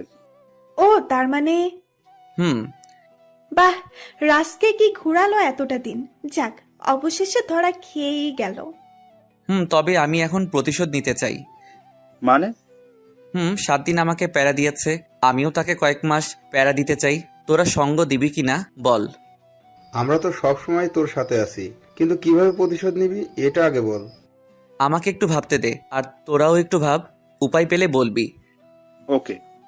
তারপর সবাই কিছুক্ষণ চুপ করে ভাবতে লাগলাম কিভাবে নিব, ভেবেই পাচ্ছিলাম না। তখনই ফারিয়া বলে উঠল, রাজ, আমি একটা উপায় পেয়েছি।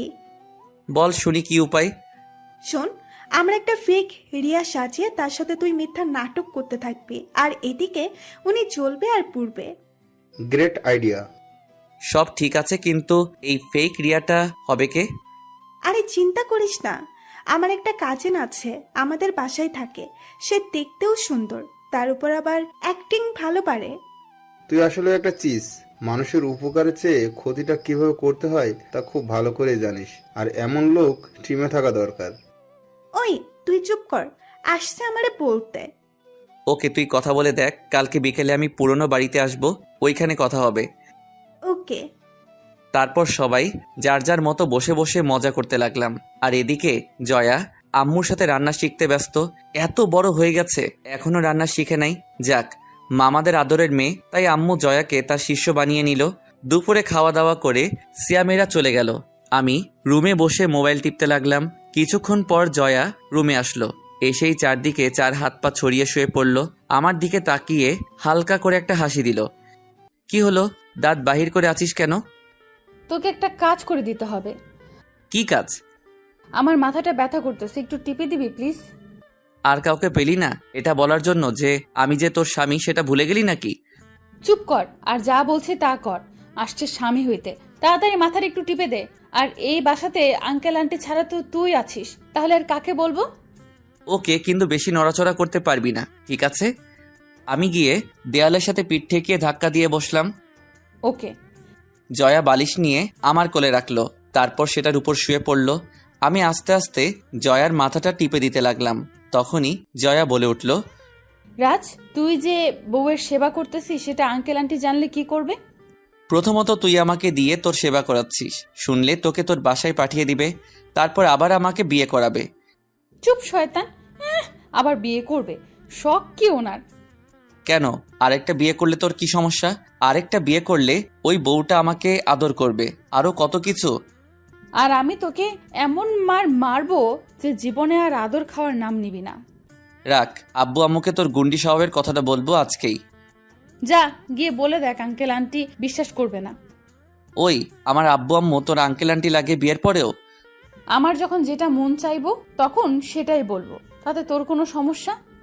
তোর কপাল ভালো এই বাসার বউ হয়ে এসেছিস, না হলে ওই ছেলেটার সাথে বিয়ে হলে বুঝতি কত ধানে কত চাল। এখানে লেখা ছিল তাই এখানে হয়েছে, আর বেশি কথা না বলে মাথা টেপ। আমার হাত ব্যথা করতেছে, আমি আর পারবো না। আর একটু টিপে দে না প্লিজ, ঘুম চলে আসছে। ওকে, কিন্তু তার বিনিময়ে আমি কি পাবো? কি বিনিময় নিবি বল? আমাকে আর জ্বালাতে পারবি না আজকে। ওকে। তারপর আবার জয়ার মাথাটা টিপে দিতে লাগলাম। কিছুক্ষণ পর জয়া ঘুমিয়ে গেল। আমি ওর মুখটার দিকে তাকিয়ে ভাবতে লাগলাম যে এই ঘুমন্ত চেহারাটা দেখে মনে হয় না মেয়েটা এত চঞ্চল, তবু কেন জানি এত ভালো লাগে। এসব ভাবতে ভাবতে দেয়ালে ধাক্কা দেওয়া অবস্থায় আমিও ঘুমিয়ে গেলাম। কখন তা নিজেও জানি না। ঘুম ভাঙলো আম্মুর ডাকে, তাকিয়ে দেখি আম্মু সামনে দাঁড়িয়ে আছে। কি রে, সন্ধ্যা হয়ে গেছে, উঠবি না? তা রোমান্স করতে করতে একেবারে ঘুমিয়ে গেলি? মানে? নিচে তাকিয়ে দেখ।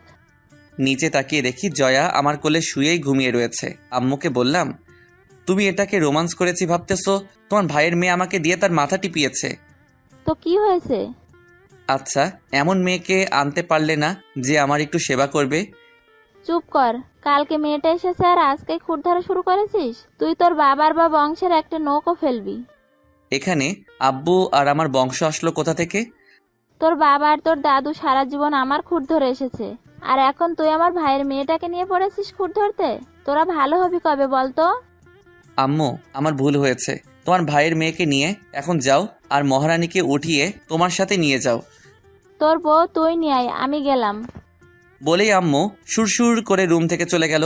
তখনই উঠে বসে আমাকে বলল, কিরে, বিচার দিয়ে লাভ হলো না? হবে কিভাবে? তোর মতে তেরা, তার উপর আবার তার বংশের মেয়েকে নিয়ে বলেছি, শুনবে কে? এটাকেই বলে পাওয়ার। যা রেডি হয়ে নিচে আয়, আমি গিয়ে দেখি কি রান্না করবে আন্টি। যা তুই, আমি পরে যাব। ওকে, সেটা তোর ইচ্ছা। বলেই ওয়াশরুমে চলে গেল ফ্রেশ হতে। আমি উঠে বসে বসে মোবাইল টিপতে লাগলাম। জয়া ফ্রেশ হয়ে নিচে চলে গেল। রাতে খাওয়া দাওয়া করে রুমে এসে বারান্দায় বসে রইলাম। তখনই পিছনে কেউ এসে দাঁড়ালো। তাকিয়ে দেখি জয়া দাঁড়িয়ে আছে। কি হলো, এখানে এসেছিস কেন? এমনি মন চাইতেছে। কেন, তোর কোনো সমস্যা আছে নাকি এখানে আসলে?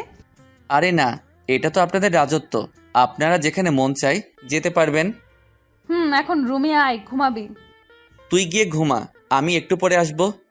ওকে, তাহলে চল দুজনে গিয়ে একটু ছাদে হেঁটে আসি। না। কেন? ভালো লাগতেছে না। কোনো সমস্যা? না, তেমন কিছু না। তুই গিয়ে শুয়ে পড়, আমি একটু পরে আসতেছি। ওকে। জয়া চলে গেল। আমি ফোনটা বের করে টিপতে লাগলাম। তারপর হালকা করে চোখে ঘুম আসলে রুমে গিয়ে ঘুমিয়ে গেলাম। সকালে জয়ার ডাকে ঘুম ভাঙলো। তাকিয়ে দেখি সামনে কফির মগ নিয়ে দাঁড়িয়ে আছে। উঠে ফ্রেশ হয়ে নাস্তা করে নিলাম। তারপর আবার রুমে এসে নিশাদদের সবাইকে বলে দিলাম বিকেলে দেখা করার কথা। বিকেলে রেডি হয়ে চলে গেলাম সেই আড্ডা দেওয়ার পুরনো বাড়িতে। এসে দেখি সবাই বসে আছে আমার আগেই।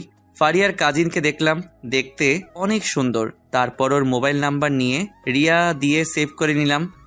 ফারিয়া, ওকে সবকিছু বুঝিয়ে দিয়েছিস তো নাকি? সবকিছু বলে দিয়েছি, তুই দেখবি এখনো কেমন অ্যাক্টিং করে। ওকে, তাহলে কাল সকাল ঠিক 6টায় আপনি আমাকে কল দিবেন। তখন জয়া ফোন ধরবে। তারপর কি বলতে হবে তা তো আপনি জানেনই। চিন্তা করবেন না। তারপর আরও কিছুক্ষণ গল্প করলাম সবাই মিলে। প্রায় সন্ধ্যার দিকে বাসায় আসলাম। এসে দেখি আব্বু আম্মু আর জয়া বসে বসে গল্প করতেছে। আমি রুমে গিয়ে ফ্রেশ হতে ওয়াশরুমে চলে গেলাম। বাহিরে এসে দেখি জয়া দাঁড়িয়ে আছে। কিরে, নিচ থেকে চলে আসলি? তা তুই এতক্ষণ কোথায় ছিলি? নিশাদদের সাথে দেখা করতে। ও আচ্ছা। এভাবে রাতটা কেটে গেল। সকালে মোবাইলের আওয়াজে ঘুম ভাঙলো। তাকিয়ে দেখি ফোন বাজতেছে, তাই আবার চোখ বন্ধ করে শুয়ে রইলাম। কিছুক্ষণ পর জয়ার ঘুম ভাঙলো। তারপর আমাকে হালকা করে ধাক্কা দিয়ে বলল, ওই রাজ, তোর ফোন বাজতেছে। আমি কোনো কিছু না বলে চুপচাপ শুয়ে রইলাম। আমি জানি জয়া বিরক্ত হয়ে নিজেই ফোনটা ধরবে। কিছুক্ষণ পর হঠাৎ জয়া বিরক্ত হয়ে ফোনটা ধরে বলল, হ্যালো, কে? ওই পাশে রিপ্লে শোনা যাচ্ছে না, তাই চুপ করে জয়ার কথাগুলো শুনতে লাগলাম। আপনি রিয়া মানে? কোন রিয়া? রাজের ফ্রেন্ড নাকি? আপনি মজা করেন আমার সাথে? আপনাকে রাজ ভালোবাসতো মানে? রাজ যে মেয়েকে ভালোবাসতো সেটা তো আমি। আপনি কে? ওই মজা করেন আমার সাথে? আর আজকে ফোন দিতে যাব কেন আমি? আপনি আমার সাথে কথা বলেন। ওই, আমি হলাম রাজের স্ত্রী। এবার বলেন কি বলবেন। এবার আমি হালকা নড়ে উঠলাম। তারপর আস্তে আস্তে চোখ খুলে তাকালাম। দেখি জয়ার মুখ রাগে লাল হয়ে আছে। চোখে ঘুমের আর কিছুই জানি না এমন ভান ধরে বললাম, কি হয়েছে জয়া? কে ফোন দিয়েছে? আরে মেয়েটা বলে তার নাম নাকি রিয়া। কি, রিয়া ফোন দিয়েছে? এদিকে দে ফোনটা। বলেই জয়ের হাত থেকে ছো মেরে ফোনটা নিয়ে নিলাম। তারপর জয়াকে শুনিয়ে বলতে বলতে বারান্দায় চলে গেলাম। রিয়া, কেমন আছো তুমি? ভাইয়া, জয়া কি বেশি রেগে আছে? ভালো আছি। তো তোমার এতদিন পরে আমার কথা মনে পড়লো? রাজ ভাইয়া জয়াকে আপনার আশেপাশে? খুব রাগ করেছি তোমার উপর। ও, তা এবার কি করব আমরা? শোনো রিয়া, আমি আজকে তোমার সাথে দেখা করব। তুমি বিকেলে আমার সাথে দেখা করতে পারবে? মানে? শুনো তাহলে, আজকে বিকেলে আমি তোমার সাথে দেখা করতেছি, ঠিক আছে? ওকে, কিন্তু কোথায়? তুমি বড় পুকুরের পাড়ে চলে আসো। ওকে, কিন্তু ফারিয়াকে সাথে নিয়ে আসবো ভাইয়া। অবশ্যই। ওকে, তাহলে রাখি এখন ভাইয়া। ওকে, বাই। তারপর হাসতে হাসতে রুমে ঢুকলাম। তাকিয়ে দেখি জয়া রাগী চোখে তাকিয়ে আছে। তাই জিজ্ঞাসা করলাম, কি হলো, এভাবে তাকিয়ে আছিস কেন? কে ফোন দিয়েছিল? আরে রিয়া ফোন দিয়েছিল। কেন, রিয়া তোকে কেন ফোন দিয়েছে? আর এখন তোকে দিয়ে ওর কাজ কি? আসলে রিয়া আমার সাথে দেখা করতে চাইতেছে, তাই আজ বিকেলে দেখা করতে যাব। কি? তুই এখন তার সাথে দেখা করে কি করবি? আরে যার সাথে এতদিন কথা বললাম তাকে না দেখলে কি হয়? ওই, তুই যার সাথে কথা বলেছিস সেটা ওই রিয়া নয়। মানে? তার মানে তুই দেখা করতে যাবি, তাহলে আমিও তাকে দেখতে যাব। কেন, তুই গিয়ে কি করবি? তোর সেই রিয়াকে দেখব। জয়া দাঁতে দাঁত চেপে কথাটা বলল, তোর দেখা লাগবে না, আমি একাই যাব। কেন, তুই কি ওই মেয়ের সাথে ডেটিং করতে যাবি নাকি যে আমি গেলে তোর সমস্যা?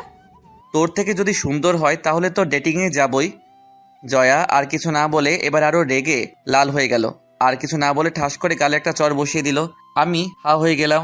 তখনই রাগী লুক দিয়ে আমাকে বলে উঠল, তুই শুধুই আমার, আর বিকেলে আমিও তোর সাথে যাব, কথাটা মনে থাকে যেন। বলেই রাগী লুক নিয়ে রুম থেকে বেরিয়ে গেল। আমি হা হয়ে এখনো তাকিয়ে আছি আর মনে মনে ভাবতে লাগলাম, এই জন্যই গুরুজনেরা বলে মেয়েদের বেশি রাগিও না, তাহলে কপালে খারাপ কিছু থাকে।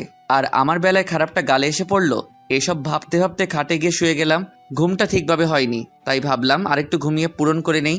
তারপর আর কি মনে মনে হাসতে হাসতে হারিয়ে গেলাম ঘুমের অতল গভীরে। ঘুম ভাঙলো গালে কারো নরম হাতের ছোঁয়ায়।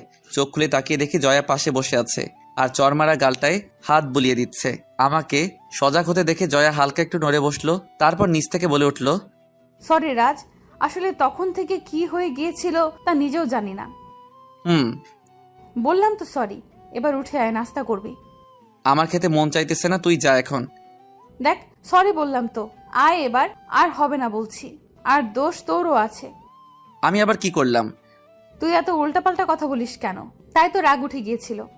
তাই বলে নিজের স্বামীকে চর মারবি? আচ্ছা যা, আর হবে না, এবার তো আয়, নাকি তোকে কোলে করে নিয়ে যাব? থাক, লাগবে না, তুই যা, আমি আসতেছি। ওকে। বলেই জয়া চলে গেল। আমি উঠে ফ্রেশ হয়ে নাস্তা করতে চলে গেলাম। নাস্তা করে এসে রুমে এসে ফারিয়াকে কল দিলাম। রাজ বল।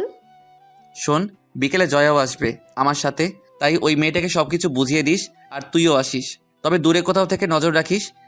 ওকে, কিন্তু জয়া যদি কোনো কিছু জিজ্ঞাসা করে, যেমন কবে থেকে রিলেশন অথবা তুমি যে রিয়া, তার প্রমাণ দেখাও, এরকম কিছু বললে? আরে ওই মেয়েটাকে বলে দিবি যে 1 বছর ধরে রিলেশন ছিল আর প্রমাণ হিসেবে আমাকে জিজ্ঞাসা করতে বলবি। ওকে, তাহলে রাখি, বাই। ফারিয়া শোন শোন। বল, কি বলবি? আচ্ছা, তোর কাজিনের নামটা কি? প্রিয়া। কেন, তুই জানিস না? জানলে কি তোরে জিজ্ঞাসা করতাম। এখন ফোন রাখ। ওকে, বাই। ফারিয়া ফোনটা কেটে দেয়। আমি গিয়ে বারান্দায় বসে রইলাম। বিকেলে জয়া আর আমি রেডি হয়ে গেলাম সেই পুরোনো বাড়িতে। গিয়ে দেখে ওই মেয়েটা বসে আছে। আমি না চেনার ভান ধরে বললাম, আপনি কি রিয়া? তুমি নিশ্চয়ই রাজ। উনি কে? জয়াকে দেখিয়ে বলল, প্রিয়া। ও হলো আমার ফ্রেন্ড। ও হাই, আমি রিয়া। জি, আমি জয়া। ও আসেন, বসেন। তারপর আমরা 3 জন বসে বসে গল্প করতে লাগলাম। জয়াকে পাত্তা না দিয়ে আমি আর প্রিয়া কথা বলতেছি। তখনই প্রিয়া হঠাৎ বলে উঠল, আচ্ছা, সকালে একটা মেয়ে ফোন ধরে বলল সে নাকি তোমার স্ত্রী। তুমি কি বিয়ে করে ফেলেছো? আরে না, ওইটা হলো আমার কাজিন, এমনিতেই মজা করে বলেছে, তুমি কিছু মনে করো না প্লিজ। ও আরে সমস্যা নেই। আর চোখে জয়ের দিকে তাকিয়ে দেখি মেয়েটা রেগে একদম আগুন হয়ে গেছে, যা বলার মতো না। আমি সেদিকে পাত্তা না দিয়ে আবার প্রিয়ার সাথে কথায় মন দিলাম। হঠাৎ করে এক পর্যায়ে জয়া আমাকে ডাক দিয়ে বলে উঠল, রাজ, আমাকে একটা আইসক্রিম এনে খাওয়া। তুই নিজে গিয়ে নিয়ে আয়, আমি এখন ব্যস্ত আছি। তোকে আনতে বলেছি, তুই যা, আমি এই ফাঁকে একটু রিয়ার সাথে কথা বলে নেই। জয়ার দিকে তাকিয়ে দেখি পরিস্থিতি ভয়াবহ, তাই আর কথা না বলে চলে গেলাম আইসক্রিম আনতে। 5 মিনিট পর আইসক্রিম নিয়ে এসে দেখি জয়া একাই বসে আছে, প্রিয়া নেই। তাই জয়াকে জিজ্ঞেস করলাম, কি রে, রিয়া কোথায়? ওর একটা ফোন আসলো, তারপর উঠে চলে গেল। সত্যি বলছিস তো? আমি তোর সাথে মিথ্যা বলতে যাব কেন? আচ্ছা, পরে আমি সব জানতে পারবো। আর চল বাসায় যাই, এমনিতেই দেরি হয়ে যাচ্ছে। কোথায়? এতক্ষণ যে ওই রিয়া মেয়েটার সাথে কথা বললি তখন তো তোর দেরি হচ্ছিল না, আর এখন সে চলে যাওয়াতে এত ছটফট করছিস কেন? আরে না। আচ্ছা, রিয়াকে তোর কেমন লাগলো? জয়া এবার রাগ দেখিয়ে উঠে চলে গেল গাড়ির কাছে। আমি মনে মনে ভাবতে লাগলাম, যাক, আঘাতটা জায়গা মতো লেগেছে। এবার বুঝো কত ধানে কত চাল। আমিও জয়ার পিছন পিছন গাড়িতে গিয়ে বসলাম। কি রে, এইভাবে চলে এলি কেন? বাসায় চল, তারপর তোকে সব বলবো। ওকে। তারপর বাসায় এসে আমি রুমে এসে ফ্রেশ হয়ে নেই। তারপর বসে বসে মোবাইল টিপতেছিলাম। তখনই জয়া সামনে এসে দাঁড়ালো, তাই জিজ্ঞেস করলাম, কি রে, কিছু বলবি? এখন বলবো না, করে দেখাবো। মানে? তোর মানের গুষ্টি কিলাই কুত্তা। বলেই গলা চেপে ধরে খাটে শুইয়ে দিয়ে আমার বুকের উপরে উঠে বসলো। তাই জিজ্ঞাসা করলাম, কি হলো, মারতেছিস কেন? আমি তোর কি লাগি? এক হিসেবে কাজিন, আরেক হিসেবে বউ কেন? কাজিন মানে এখনো কি তোর কাজিন আছে নাকি আমি? না, কিন্তু এসব বলতেছিস কেন? তুই ওই মেয়েটার সামনে আমাকে তোর ফ্রেন্ড বললি কেন? আমি কি তোর ফ্রেন্ড হই? আরে আমার ময়না পাখি, আমি যদি তখন রিয়াকে বলতাম যে তুই আমার বউ, তাহলে কি সে আমার সাথে কথা বলতো? কথা না বললে কি হতো এমন তোর? বলেই জয়া আরো জোরে চাপ দিয়ে ধরলো, তাই শ্বাস ফেলতে কষ্ট হচ্ছিল। তাই জয়াকে বললাম, আরে শ্বাস ফেলতে কষ্ট হচ্ছে, প্লিজ ছাড়। কোনো ছাড়াছাড়ি নাই, আগে বল এসব বাদ দিবি কি না। আর ওই মেয়েটা আসলে রিয়া না? মানে? তুই যে রিয়া নামের মেয়েটার সাথে কথা বলতি, ওইটা আমারই একটা আইডি। ওই মেয়েটা নিশ্চয়ই কোনো মতলব আছে। তোর সহ্য হচ্ছে না, তাই তো এসব বানিয়ে মিথ্যে বলতেছিস। আমি তোকে বিশ্বাস করি না, ভিতরে ভিতরে জ্বলতেছিস, তাই না? আমাকে বিশ্বাস কর, আমি সত্যিই বলছি। আর মেয়েটার সাথে তোর এমন কি সম্পর্ক যে আমাকে জ্বলতে হবে? রিয়াকে আমি ভালোবাসি, তাই এসব বলতেছিস। তবে এসব বলে লাভ নেই। জয়া আর কিছু না বলে বুক থেকে নেমে গেল। জয়ার মুখের দিকে তাকিয়ে দেখি মুখটা কেমন ফ্যাকাশে হয়ে গেছে। আমি কিছু বলে ওঠার আগেই রুম থেকে বেরিয়ে চলে গেল। রাতে খাওয়া দাওয়া করে রুমে এসে শুয়ে রইলাম, কিন্তু জয়া রুমে আসতেছে না। এক পর্যায়ে নিজের অজান্তেই ঘুমিয়ে গেলাম। ঘুম ভাঙলো হালকা আওয়াজে। ভালো করে খেয়াল করে বুঝলাম কেউ ফুপিয়ে কান্না করতেছে। মোবাইলে সময় দেখি প্রায় 2টা বাজতেছে। এমন সময় কে কান্না করতেছে? পাশে তাকিয়ে দেখি জয়া উল্টো দিকে মুখ করে শুয়ে আছে। আমি আস্তে করে জয়াকে ডাক দিয়ে বললাম, জয়া কি হয়েছে তোর? জয়া কোনো রিপ্লাই না দিয়ে চুপচাপ শুয়ে রইল। আমি কিছুক্ষণ সজাগ থাকার পরে আর কোনো শব্দ হচ্ছিল না, তবে বুঝতে পেরেছিলাম জয়া কান্না করতেছিল। আমাকে জ্বালিয়েছে অনেক, এবার নিজে একটু কেঁদে দেখুক কেমন লাগে। কাল সকালে সব ঠিক হয়ে যাবে। আমি কি বেশি কিছু করতেছি নাকি যা করতেছি তা কি সব ঠিকই হচ্ছে? এসব ভাবতে ভাবতে আবার ঘুমিয়ে গেলাম। সকালে ঘুম ভেঙে তাকিয়ে দেখি জয়া পাশে নেই। আমি উঠে ফ্রেশ হয়ে চলে গেলাম নাস্তা করতে। জয়া সবকিছু সাজাচ্ছে, আমাকে দেখেও না দেখার ভান ধরে রইল। তারপর সবাই নাস্তা শেষ করে ফেললাম। আমি রুমে এসে বসে বসে গল্পের বই পড়তে লাগলাম। জয়া রুমে আসতেছে না। অন্যদিন তো এ সময় রুমে এসে কতক্ষণ ঝগড়া করে যেত। আজকে কি হলো? যাক, দুপুরে খাওয়া দাওয়া করে আমি রুমে বসেছিলাম, তখনই জয়া রুমে আসলো। যাক, মনে একটু শান্তি আসলো। কিন্তু আমার সাথে কোনো কথা না বলে নিজের কাপড় নিয়ে চলে গেলে ওয়াশরুমে আমি তাকিয়ে রইলাম জয়ার দিকে। ওয়াশরুম থেকে বেরিয়ে আবার রেডি হয়ে চলে গেল নিচে। না, এবার মনে হয় বেশি করে ফেলেছি। আর এত অভিমান মেয়েটার আগে তো জানতাম না। যাক, বিকেলে রেডি হয়ে বাইরে চলে গেলাম নিশাদদের সাথে দেখা করতে। সন্ধ্যায় বাসায় আসলাম। রুমে ঢুকে দেখি জয়া ঘুমিয়ে আছে, তাই আর রুমে না ঢুকে ড্রয়িং রুমে গিয়ে বসে রইলাম। কারণ আমি এখন রুমে গেলে জয়ার ঘুম ভেঙে আমাকে দেখলে বেরিয়ে চলে আসবে, তাই ড্রয়িং রুমে বসে থাকি, তাতেই ভালো। তবে একটা জিনিস খেয়াল করেছি যে জয়া হয়তো কান্না করেছে, তাই ওর নাক মুখ সবকিছু হালকা অস্বাভাবিক হয়ে আছে। রাত 8টার দিকে জয়া ড্রয়িং রুমে আসলো আর আমাকে দেখে রান্নাঘরে চলে গেল। আমি রুমে চলে আসলাম, এসে ফ্রেশ হয়ে বসে রইলাম কিছুক্ষণ। রাতে খাওয়া দাওয়া করে কালকের মতো আবার রুমে এসে বসে রইলাম, কিন্তু জয়া আসার নাম নেই। এক সময় ঘুমিয়ে গেলাম, কিন্তু আবার গতকালকের মতোই ঘুমটা ভেঙে গেছে। আজকেও জয়া কান্না করতেছে, তাই ভাবতে লাগলাম না, এভাবে জয়াকে কাঁদানোটা ঠিক হবে না। তাই বেশি কিছু না ভেবে জয়াকে হালকা করে পিছন থেকে জড়িয়ে ধরলাম। জয়া কিছু না বলে উঠে সোফায় গিয়ে শুয়ে পড়ল। বুঝলাম কালকের দিনে সবকিছু ঠিক করতে হবে, এখন আর কিছু বলে লাভ নেই। সকালে ঘুম ভেঙে দেখি জয়া আমার আগেই উঠে চলে গেছে, তাই উঠে ফ্রেশ হয়ে নিলাম। গতকালকের মতোই আচরণ, তাই নাস্তা করে এসেই নিশাদদের গ্রুপে আসতে বলে দিলাম। তারপর ওদের সবাইকে কথাগুলো আর জয়ার এই 2 দিনের আচরণের সবগুলো কথা খুলে বললাম। সবাই চুপ করে শুনলো। তারপর সিয়াম বলে উঠল, দেখ রাজ, যা হয়ে গেছে তা তো শেষই। এখন জয়াকে মানিয়ে নে আর সবকিছু বলে দে। রাজ, আমারও তাই মনে হয়।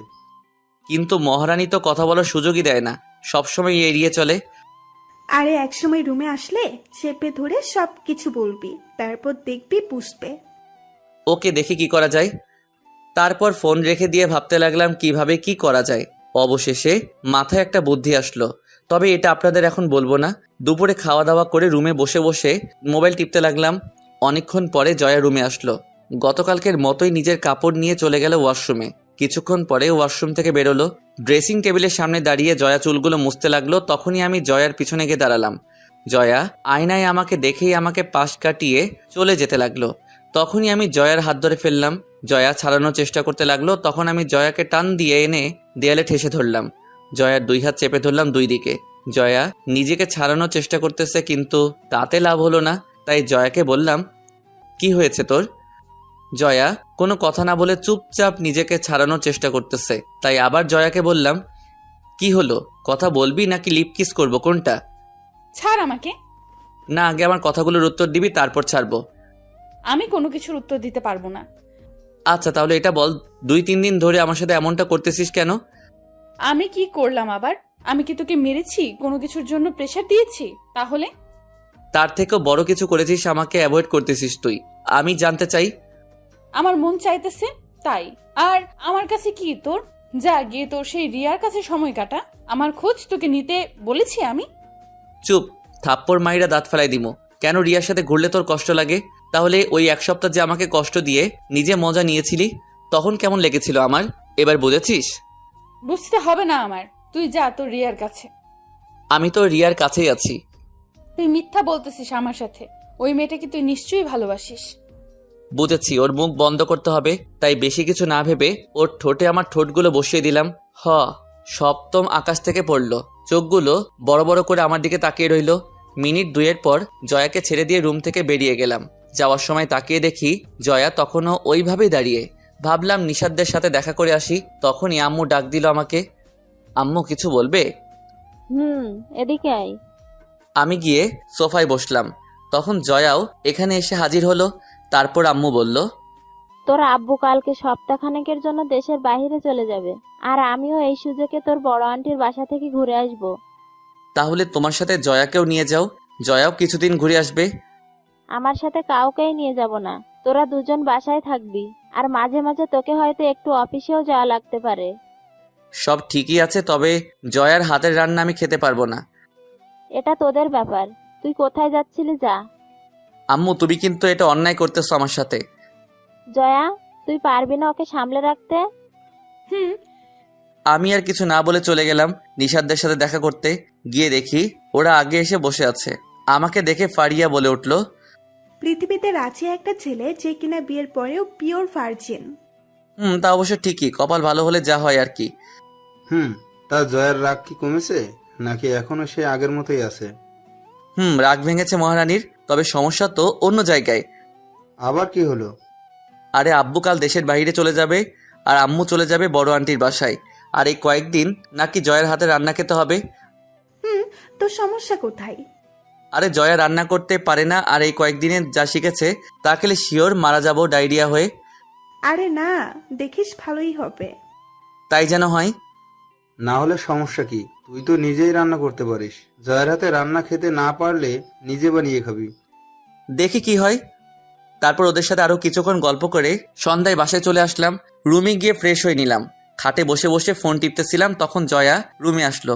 এসে সোজা আমার সামনে এসে দাঁড়ালো। কি হলো, কিছু বলবি? না, তবে এখন তোকে মারবো। কেন, আমি আবার কি করেছি?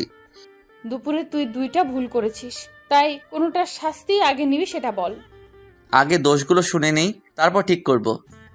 প্রথমত তুই আমাকে কিস করেছিস, তারপর আবার আন্টির সামনে আমাকে পচিয়েছিস। প্রথমটাতে আমার কোনো দোষ নেই, আর আম্মুর সামনে আমি সব সত্যি কথা বলেছি। মানলাম আমার রান্নার হাতটা একটু খারাপ, তাহলে কিস করলি কেন? তুই অতিরিক্ত বকবক করিস, তাই চুপ করিয়ে দিয়েছিলাম তখন। জয়া কতক্ষণ রাগি চোখে তাকিয়ে থেকে চলে গেল। আমি আবার মোবাইল টিপায় মন দিলাম। রাতে খাওয়া দাওয়া করে ঘুমিয়ে গেলাম আমি নিজের মতো করে। তবে ঘুমটা আর বেশিক্ষণ টিকতে পারি নাই। ভারী কিছু চাপে ঘুমটা ভেঙে গেল। তাকিয়ে দেখি জয়া আমার পেটে মাথা দিয়ে শুয়ে আছে।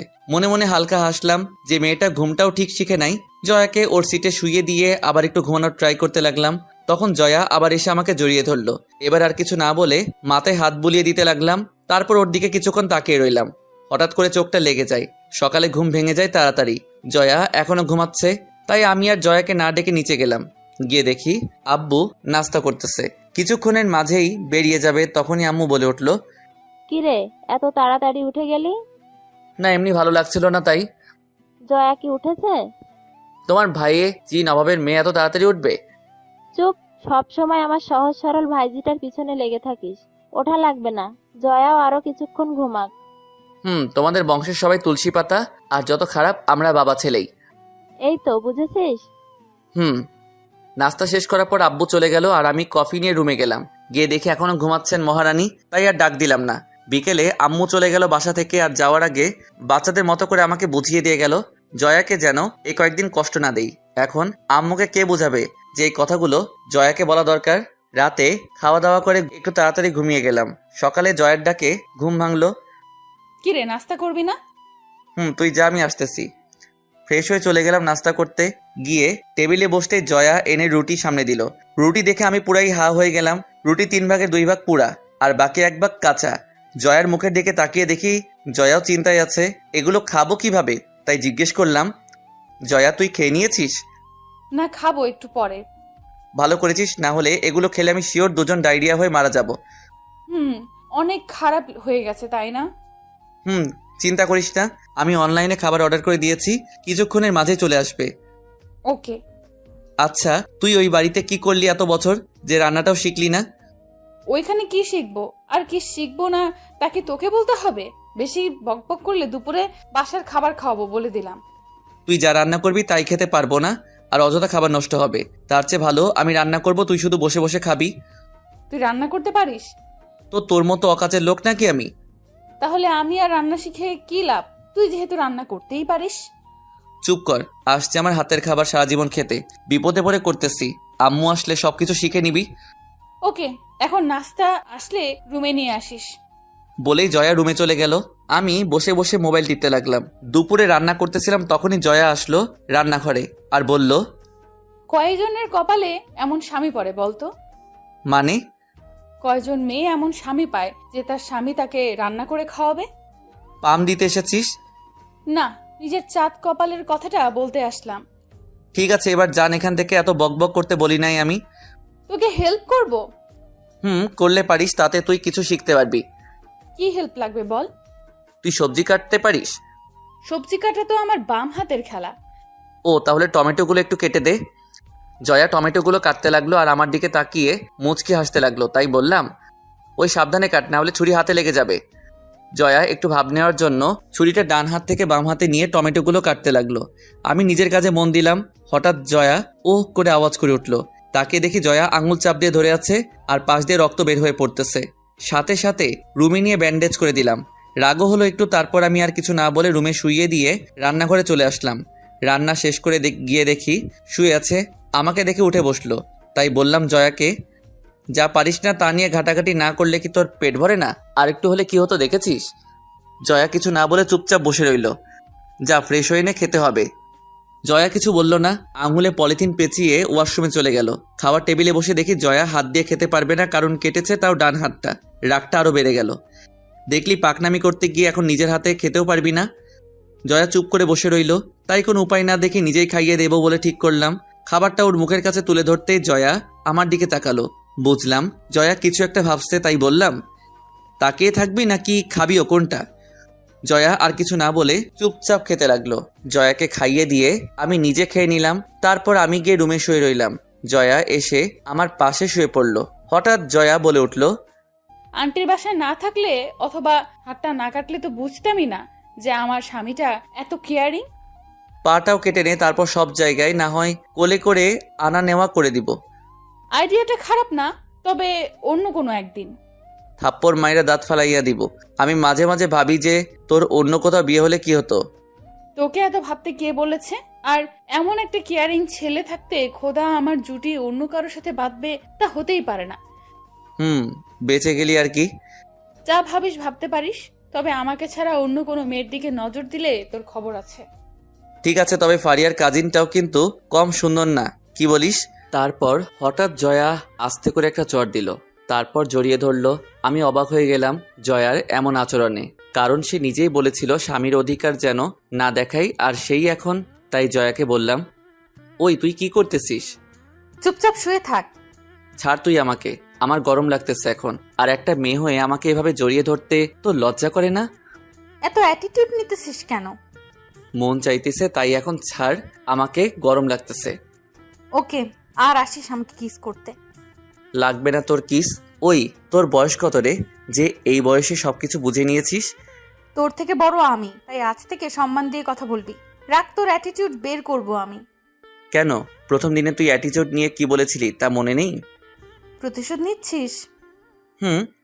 আচ্ছা তখন তো ছোট ছিলাম তাই বলেছিলাম, আর তার উপর আবার এখানে এসে সবকিছু কেমন উলট পালট হয়ে গিয়েছিল তাই। তুই বিয়ের দিন রাতে ছোট ছিলি, তার মানে এখন বড় হয়ে গেছিস? না মানে এখন তো বুঝতে শিখেছি সবকিছু, তাই বললাম। আর ভাবিস না আমার খারাপ কোনো নিয়ত আছে। তো কাছে আসছিস কেন? এমনি মন চাইতেছিল তাই, আর আমি তোর মতো খারাপ না। মন চাইতেছিল নাকি সুন্দর ছেলে দেখে জড়িয়ে ধরার চান্স নিতে চাইতেছিলি? তোকে জড়িয়ে ধরতে চাইলে আবার চান্স খোঁজা লাগবে নাকি? তুই তো পুরোটাই আমার। আমাকে ঠকিয়েছিস তুই। না হলে আমার কলেজে কত সুন্দর সুন্দর মেয়ে ছিল, আজ আমি তাদের হয়ে যেতাম। ও হ্যালো, তখন থেকে যে এত বকবক করতেছিস, তা আমি তোর থেকে কম কোন দিয়ে? তার উপরে আবার বয়সও বড়। তো নিজেকে আসমানে ওঠানো বন্ধ কর। আর হাজারো ছেলে আমার পেছনে পেছনে ঘুরতো, আমি পাত্তা দেই না বলে। আর তুই তো নিজেই দেখেছিস। এখন ঘুমা, আমি একটু বাইরে যাব, ফিরতে ফিরতে রাত হবে। কেন, কি করবি বাহিরে গিয়ে? নিশাদদের সাথে দেখা করে আসবো, আর কিছুক্ষণ আড্ডা মেরে আসবো। আমি বাসায় একা থাকবো নাকি? তো কি করবি? আমিও তোর সাথে যাব, আমার একা থাকতে ভালো লাগে না। তাহলে আর যাবই না বাহিরে। আর তুই আম্মু আসলে তোকে নিয়ে যাব, এই কয়েকদিন বাসাতেই থাকি। এই তো ভালো কথা বলছিস। এখন ঘুমা, রাতে রান্না গরম করলেই হয়ে যাবে। তারপর আরামে ঘুমিয়ে গেলাম। রাতে খাওয়া দাওয়া করে দুজন গল্প করে ঘুমিয়ে গেলাম। এভাবে চলে গেল দিনগুলো। আম্মু আব্বু দুজনে চলে আসলো বাসায়। তবে এই কয়েকদিনে জয়াকে নিজের হাতে খাইয়ে দিয়েছি, তার উপর আবার ঝগড়া। সব মিলিয়ে ভালোভাবে কেটে গেল দিনগুলো। আম্মু এসে জয়ার হাত কাটা দেখে জয়াকে কতগুলো বকা দিল, আর তার চেয়ে বেশি আমাকে কথা শোনালো। আমি থাকতে কিভাবে হলো এটা, আরো নানা রকম কথা। যাক, অবশেষে নিজের রান্না করে খাওয়ার দিনটা শেষ হলো। পরশু রেজাল্ট দিবে, তারপর আবার বিজি হয়ে যাব ভার্সিটি নিয়ে। বিকেলে নিশাত আর ফারিয়ার সাথে কথা বলে চলে আসলাম। আজকে ফারিয়ার বার্থডে, তাই রাতে ওদের এখানে পার্টি আছে। ফারিয়া বলে দিয়েছে জয়াকে সাথে না নিয়ে গেলে আমাকে নাকি পার্টিতে ঢুকতে দেওয়া হবে না। ভাবলাম এখানে এসে বাহিরে বের হই নাই এখনো, তাই আজকে সারা সন্ধ্যা জয়াকে নিয়ে ঘুরে তারপর পার্টিতে আসবো। তারপর বাসায় চলে আসলাম। বাসায় আসতেই দেখি মন খারাপ করে বসে আছে, তাই জিজ্ঞাসা করলাম, কি রে, মন খারাপ করে বসে আছিস কেন? রেজাল্ট যেন কি হয় কে জানে। সারা বছর পড়া ফাঁকি দিয়ে এখন রেজাল্ট নিয়ে চিন্তা করছিস? তোরে বলছে। আচ্ছা চল, আজকে তোকে নিয়ে বাহির থেকে ঘুরে আসি। না, আজকে ভালো লাগতেছে না। চল ঘুরে আসি, মনটা ভালো হয়ে যাব। না রে। বেশি বকবক না করে রেডি হয়ে নে, তাড়াতাড়ি বেরোতে হবে। আমি আর কিছু না বলে ওয়াশরুমে গিয়ে ফ্রেশ হয়ে নিলাম। জয়াকেও কিছুক্ষণের মাঝে রেডি হয়ে নিতে বললাম। জয়া রেডি হওয়ার পর দুজন বেরিয়ে আসলাম বাসার নিচে। আচ্ছা, ঘুরতে কি গাড়িতে যাবি নাকি রিক্সায়? চল রিক্সায় ঘুরে আসি। ওকে, আয়। তারপর একটা রিক্সা নিয়ে ঘুরতে লাগলাম। হঠাৎ জয়া ফুচকার দোকান থেকে থামাতে বলল। মহারানী নাকি ফুচকা খাবে, সে ফুচকা খেতে লাগলো। আমি পাশে দাঁড়িয়ে দেখতে লাগলাম ফুচকার দোকানের জ্বলতে থাকা আলোয় জয়ার মুখটা আরো মায়াবী হয়ে উঠেছে। নিজের ভিতরে কেমন রোমান্টিকতা কাজ করতে লাগলো, তাই অপলক চোখে তাকিয়ে আছি তার দিকে। হঠাৎ জয়া বলে উঠল, ওই কি হয়েছে তোর, এভাবে তাকিয়ে আছিস কেন? না এমনি। আচ্ছা একটা কথা বলিস, শোন। বল। রাস্তায় নিজের বউয়ের দিকে কেউ এভাবে তাকিয়ে থাকে? বোকা কোথাকার। জয়ার কথা শুনে লজ্জা পেয়ে গেলাম, তাই কিছু না বলে মুখ ঘুরিয়ে নিলাম। তারপর জয়াকে নিয়ে একটা পার্কে গেলাম, সেখানে কিছুক্ষণ বসে রইলাম। তারপর জয়াকে বললাম, চল আজকে এক জায়গা থেকে ঘুরে আসি। কোথায় যাবি? গেলেই দেখতে পাবি। তারপর জয়াকে নিয়ে সোজা পার্টিতে যাওয়ার জন্য ফারিয়াদের বাসার সামনে এসে নামলাম। তখনই জয়া বলে উঠল, কিরে, এখানে নিয়ে আসলি কেন? ভিতরে গেলেই দেখতে পাবি। তোর নিয়ত খারাপ নেই তো? মানে কি বলতে চাইতেছিস তুই? আমি অনেক ফিল্মে দেখেছি যে সুন্দরী মেয়েদের ভুলিয়ে ভালিয়ে বন্ধুদের বাসায় নিয়ে তারপর। থাপ্পড় খাওয়ার শখ হয়েছে তোর? চুপ করে আয়। এমন কিছু করার চেষ্টা করলে আমি আন্টিকে সব বলে দেব। আচ্ছা, আয়, কি করব সেটা পরে দেখব। তারপর জয়াকে নিয়ে বাসার ভেতরে যেতে লাগলাম। তখনই হঠাৎ প্রিয়া সামনে পড়ল, তাই বললাম, হাই, কি অবস্থা? ভালো। হাই জয়া আপু। হাই। আপনারা ভিতরে আসেন। ভিতরে যেতে লাগলাম, আর জয়ার দিকে তাকিয়ে দেখি জয়া কিছুটা অবাক আর মুখে চিন্তার ছাপ নিয়ে আসতেছে। ভিতরে গিয়ে দেখি আরো বেশ কিছু মেহমান এসেছে, তাই প্রিয়া আমাদের একটা জায়গায় দাঁড় করিয়ে বলল, আপনারা এখানে দাঁড়ান, আমি আপুকে কি বলছি। ওকে। প্রিয়া চলে যেতেই জয়া বলে উঠল, কিরে, এই মেয়েটা এখানে কি করতেছে? আর তুই আমাকে কোথায় নিয়ে এসেছিস? আমার এক্স গার্লফ্রেন্ডের আজকে জন্মদিন, তাই ভাবলাম তোকে নিয়ে যাই। কই, তুই তো কোনো সময় বলিস নাই আমাকে। এটা বলার কি আছে? আর এসব নিয়ে এত মাথা ঘামাচ্ছিস কেন? আমি ছাড়া তোর আর কয়টা গার্লফ্রেন্ড আছে বলতো? মানুষ কি গণনা করে প্রেম করে নাকি? আচ্ছা, যার জন্মদিন সে যদি তোর এক্স গার্লফ্রেন্ড হয়, তাহলে এই মেয়েটা এখানে আসলো কোথা থেকে? এটা তো তার কাজিন। কি? তার মানে তুই তুই যে এত খারাপ তা আমি জানতাম না। আগে না জেনেই তো ভুল করেছিস। রাখ, আজকে আন্টিকে গিয়ে যদি আমি সব বলে তোকে বাসা থেকে না বের করেছি তাহলে আমার নামও জয়া না। ওকে দেখবো কি করতে পারিস। জয়া আর কিছু না বলে চুপচাপ মন খারাপ করে বসে রইল। জয়ার এমন ফেস দেখে আমার হাসিতে ভিতরটা ফেটে যাচ্ছে। তখনই প্রিয়া এসে বলল, আপনাদের উপর আপু রেগে আছে, এত দেরি করে আসে। আর আপু বলেছে তার রুমে যেতে, বাকি দুইজনও ওইখানে আছে। ওকে। প্রিয়া চলে গেল। জয়া এখনো আগের মতোই মন খারাপ করে বসে আছে। তাই জয়াকে বললাম, জয়া আয় দেখা করে আসি। তুই যা, আমি যাব না, আমি এখানেই ঠিক আছি। ওকে, কিন্তু কেউ যদি ড্রিঙ্ক করে এসে তোকে তুলে নিয়ে যায় তখন আবার আমার দোষ দিবি না। বলেই যখন চলে আসতে যাব তখনই জয়াও আমার পিছন পিছন আসতে লাগলো। তাই বললাম, কি হলো, আমার পিছন পিছন আসতে লাগলি কেন? আমিও দেখব তোর সেই বিশ্ব সুন্দরী এক্স গার্লফ্রেন্ডকে। ওকে আয়। তারপর জয়াকে নিয়ে ফারিয়ার রুমে গিয়ে ঢুকলাম। ফারিয়ার রুমে সিয়াম আর নিশাতো বসে আছে। তারপর ফারিয়াকে উইশ করলাম। জয়ার দিকে তাকিয়ে দেখি আমার দিকে রাগী লুক নিয়ে তাকিয়ে আছে। আমি ইশারায় জিজ্ঞেস করলাম কি হয়েছে। জয়া কিছু না বলে নিজের নখ দিয়ে জোরে আমাকে একটা চিমটি কাটলো। ব্যথায় আমি কুকিয়ে উঠলাম। তখনই ফারিয়া বলে উঠল, কিরে কি হয়েছে রাস, এমন করলি কেন? একটা মশা কামড় দিয়েছে। ও তাই নাকি? তার সাইজ কত বড় হবে? মশাটা দেখতে একেবারে তোর সমান তো হবেই। তোরে বলছে। রাজ তুই চুপ কর আর জয়াকে জ্বালাস না। এখন শোন, বিয়ার খাবি কেউ? এখন না, পার্টি শেষে। ওকে। তারপর পার্টি শুরু হয়ে গেল। সবকিছু শেষ করতে করতে রাত প্রায় 3টা বেজে যায়। তারপর জয়াকে নিয়ে বাসায় চলে আসি। রাস্তায় জয়া একটা কথাও বলেনি, শুধু চুপ করে বসেছিল। বাসায় এসে ফ্রেশ হয়ে বসতে দেখি জয়া এসে আমার সামনে দাঁড়িয়েছে। তাই জিজ্ঞাসা করলাম, কিছু বলবি? ফারিয়াদের বাসায় ওই মেয়েটা কেন গিয়েছিল? ফারিয়ার কাজিন প্রিয়া। ও, তার মানে তুই আমার সাথে নাটক করেছিলি এতদিন, তাও আবার এমন একটা বিষয় নিয়ে। তুই নিজেও তো করেছিস এতদিন, আর আমি একটু করলেই দোষ? কার দোষ এটা দেখে লাভ নেই। আজ থেকে তুই আর আমার সাথে কথা বলবি না। ওকে। জয়াও আর কিছু না বলে লাইট অফ করে পাশে শুয়ে পড়ল। আমি মনে মনে হাসতে লাগলাম জয়ার কথা শুনে। মেয়েটা অল্পতেই রেগে যায়, আর রাগলে যে জয়াকে অনেক কিউট লাগে তা সে নিজেই জানে না। তখনই হঠাৎ করে মনে পড়ে গেল জয়া রাগলে যে 2-3 দিন কথা বলে না, সেই কথাটা। যেই করে হোক এখনই ওর রাগ ভাঙাতে হবে, না হলে সকাল থেকে আর দেখাই পাবো না। তাই কোনো কিছু না বলে আস্তে করে পিছন থেকে জয়াকে জড়িয়ে ধরলাম। জয়া ছুটার চেষ্টা করতে লাগলো, আমিও ছাড়ার পাত্র না। অনেকক্ষণ চেষ্টা করার পর না পেরে অবশেষে বলে উঠল, ছাড় আমাকে।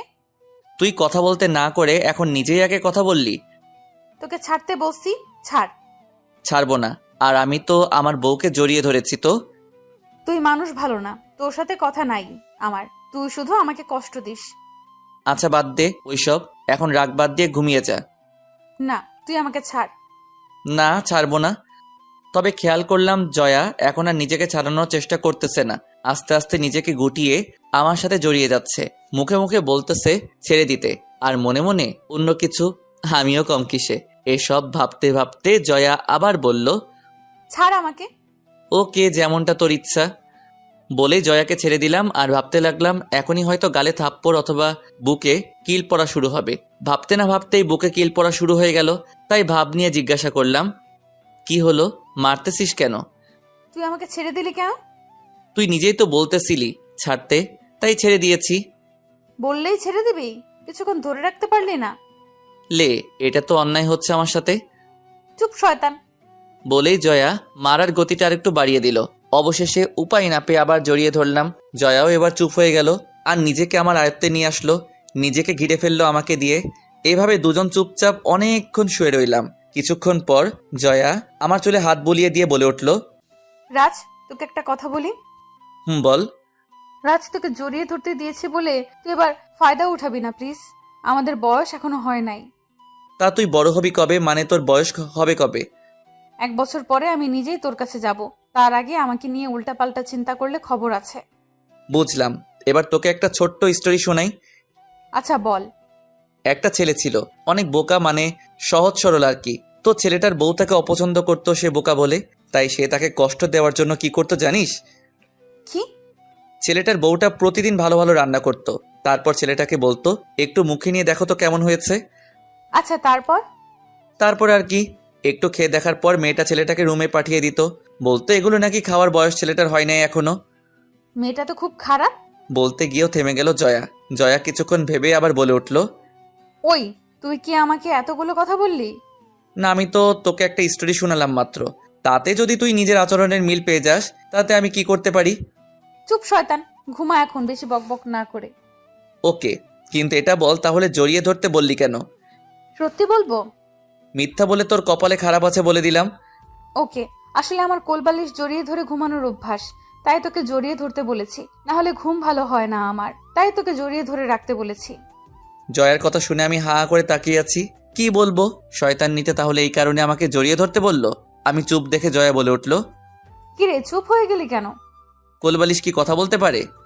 হালকা হেসে আমাকে জড়িয়ে ধরে শুয়ে রইল। তখনই আমি জয়াকে বললাম, আচ্ছা জয়া, একটা কথা বলো তো। কি কথা বল? আচ্ছা, ওই যে ছেলেটা তোর আর আমার নামে গ্রামে ওই কথাটা ছড়িয়েছিল, ওই ছেলেটা তো জানতো না তোকে দেখতে লোকজন আসতেছে, তাহলে সে জানলো কিভাবে? আমি বলেছিলাম তাকে। ও, তার মানে তোর কথাই ওই ছেলেটা এসব কথা ছড়িয়েছিল। কারণ ওরা যখন বলেছে আগামী 1 সপ্তাহে আবার এসে এঙ্গেজমেন্ট করে যাবে, তখনই মাথায় প্ল্যান আসে, আর ফয়সালকে ফোন দিয়ে বলি হেল্প করতে, আর ফয়সালও রাজি হয়ে যায়। জয়ার কথা শুনে আমি থ হয়ে ভাবতে থাকি, মেয়েটার মাথায় যে এত বুদ্ধি তা কেউ দেখলে বলতেই পারবে না। আমাকে চুপ দেখে জয়া বলে উঠল, কিরে চুপ করে গেলি কেন?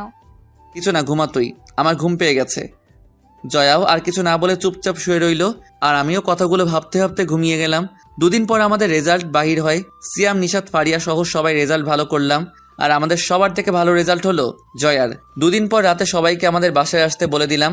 সন্ধ্যায় সবাই বাসায় চলে আসলো, সবাই খাওয়া দাওয়া করবো একসাথে। রাতে আব্বু আম্মু সহ সবাই খেতে বসলো, নিশাত সহ সবাই এখানেই উপস্থিত।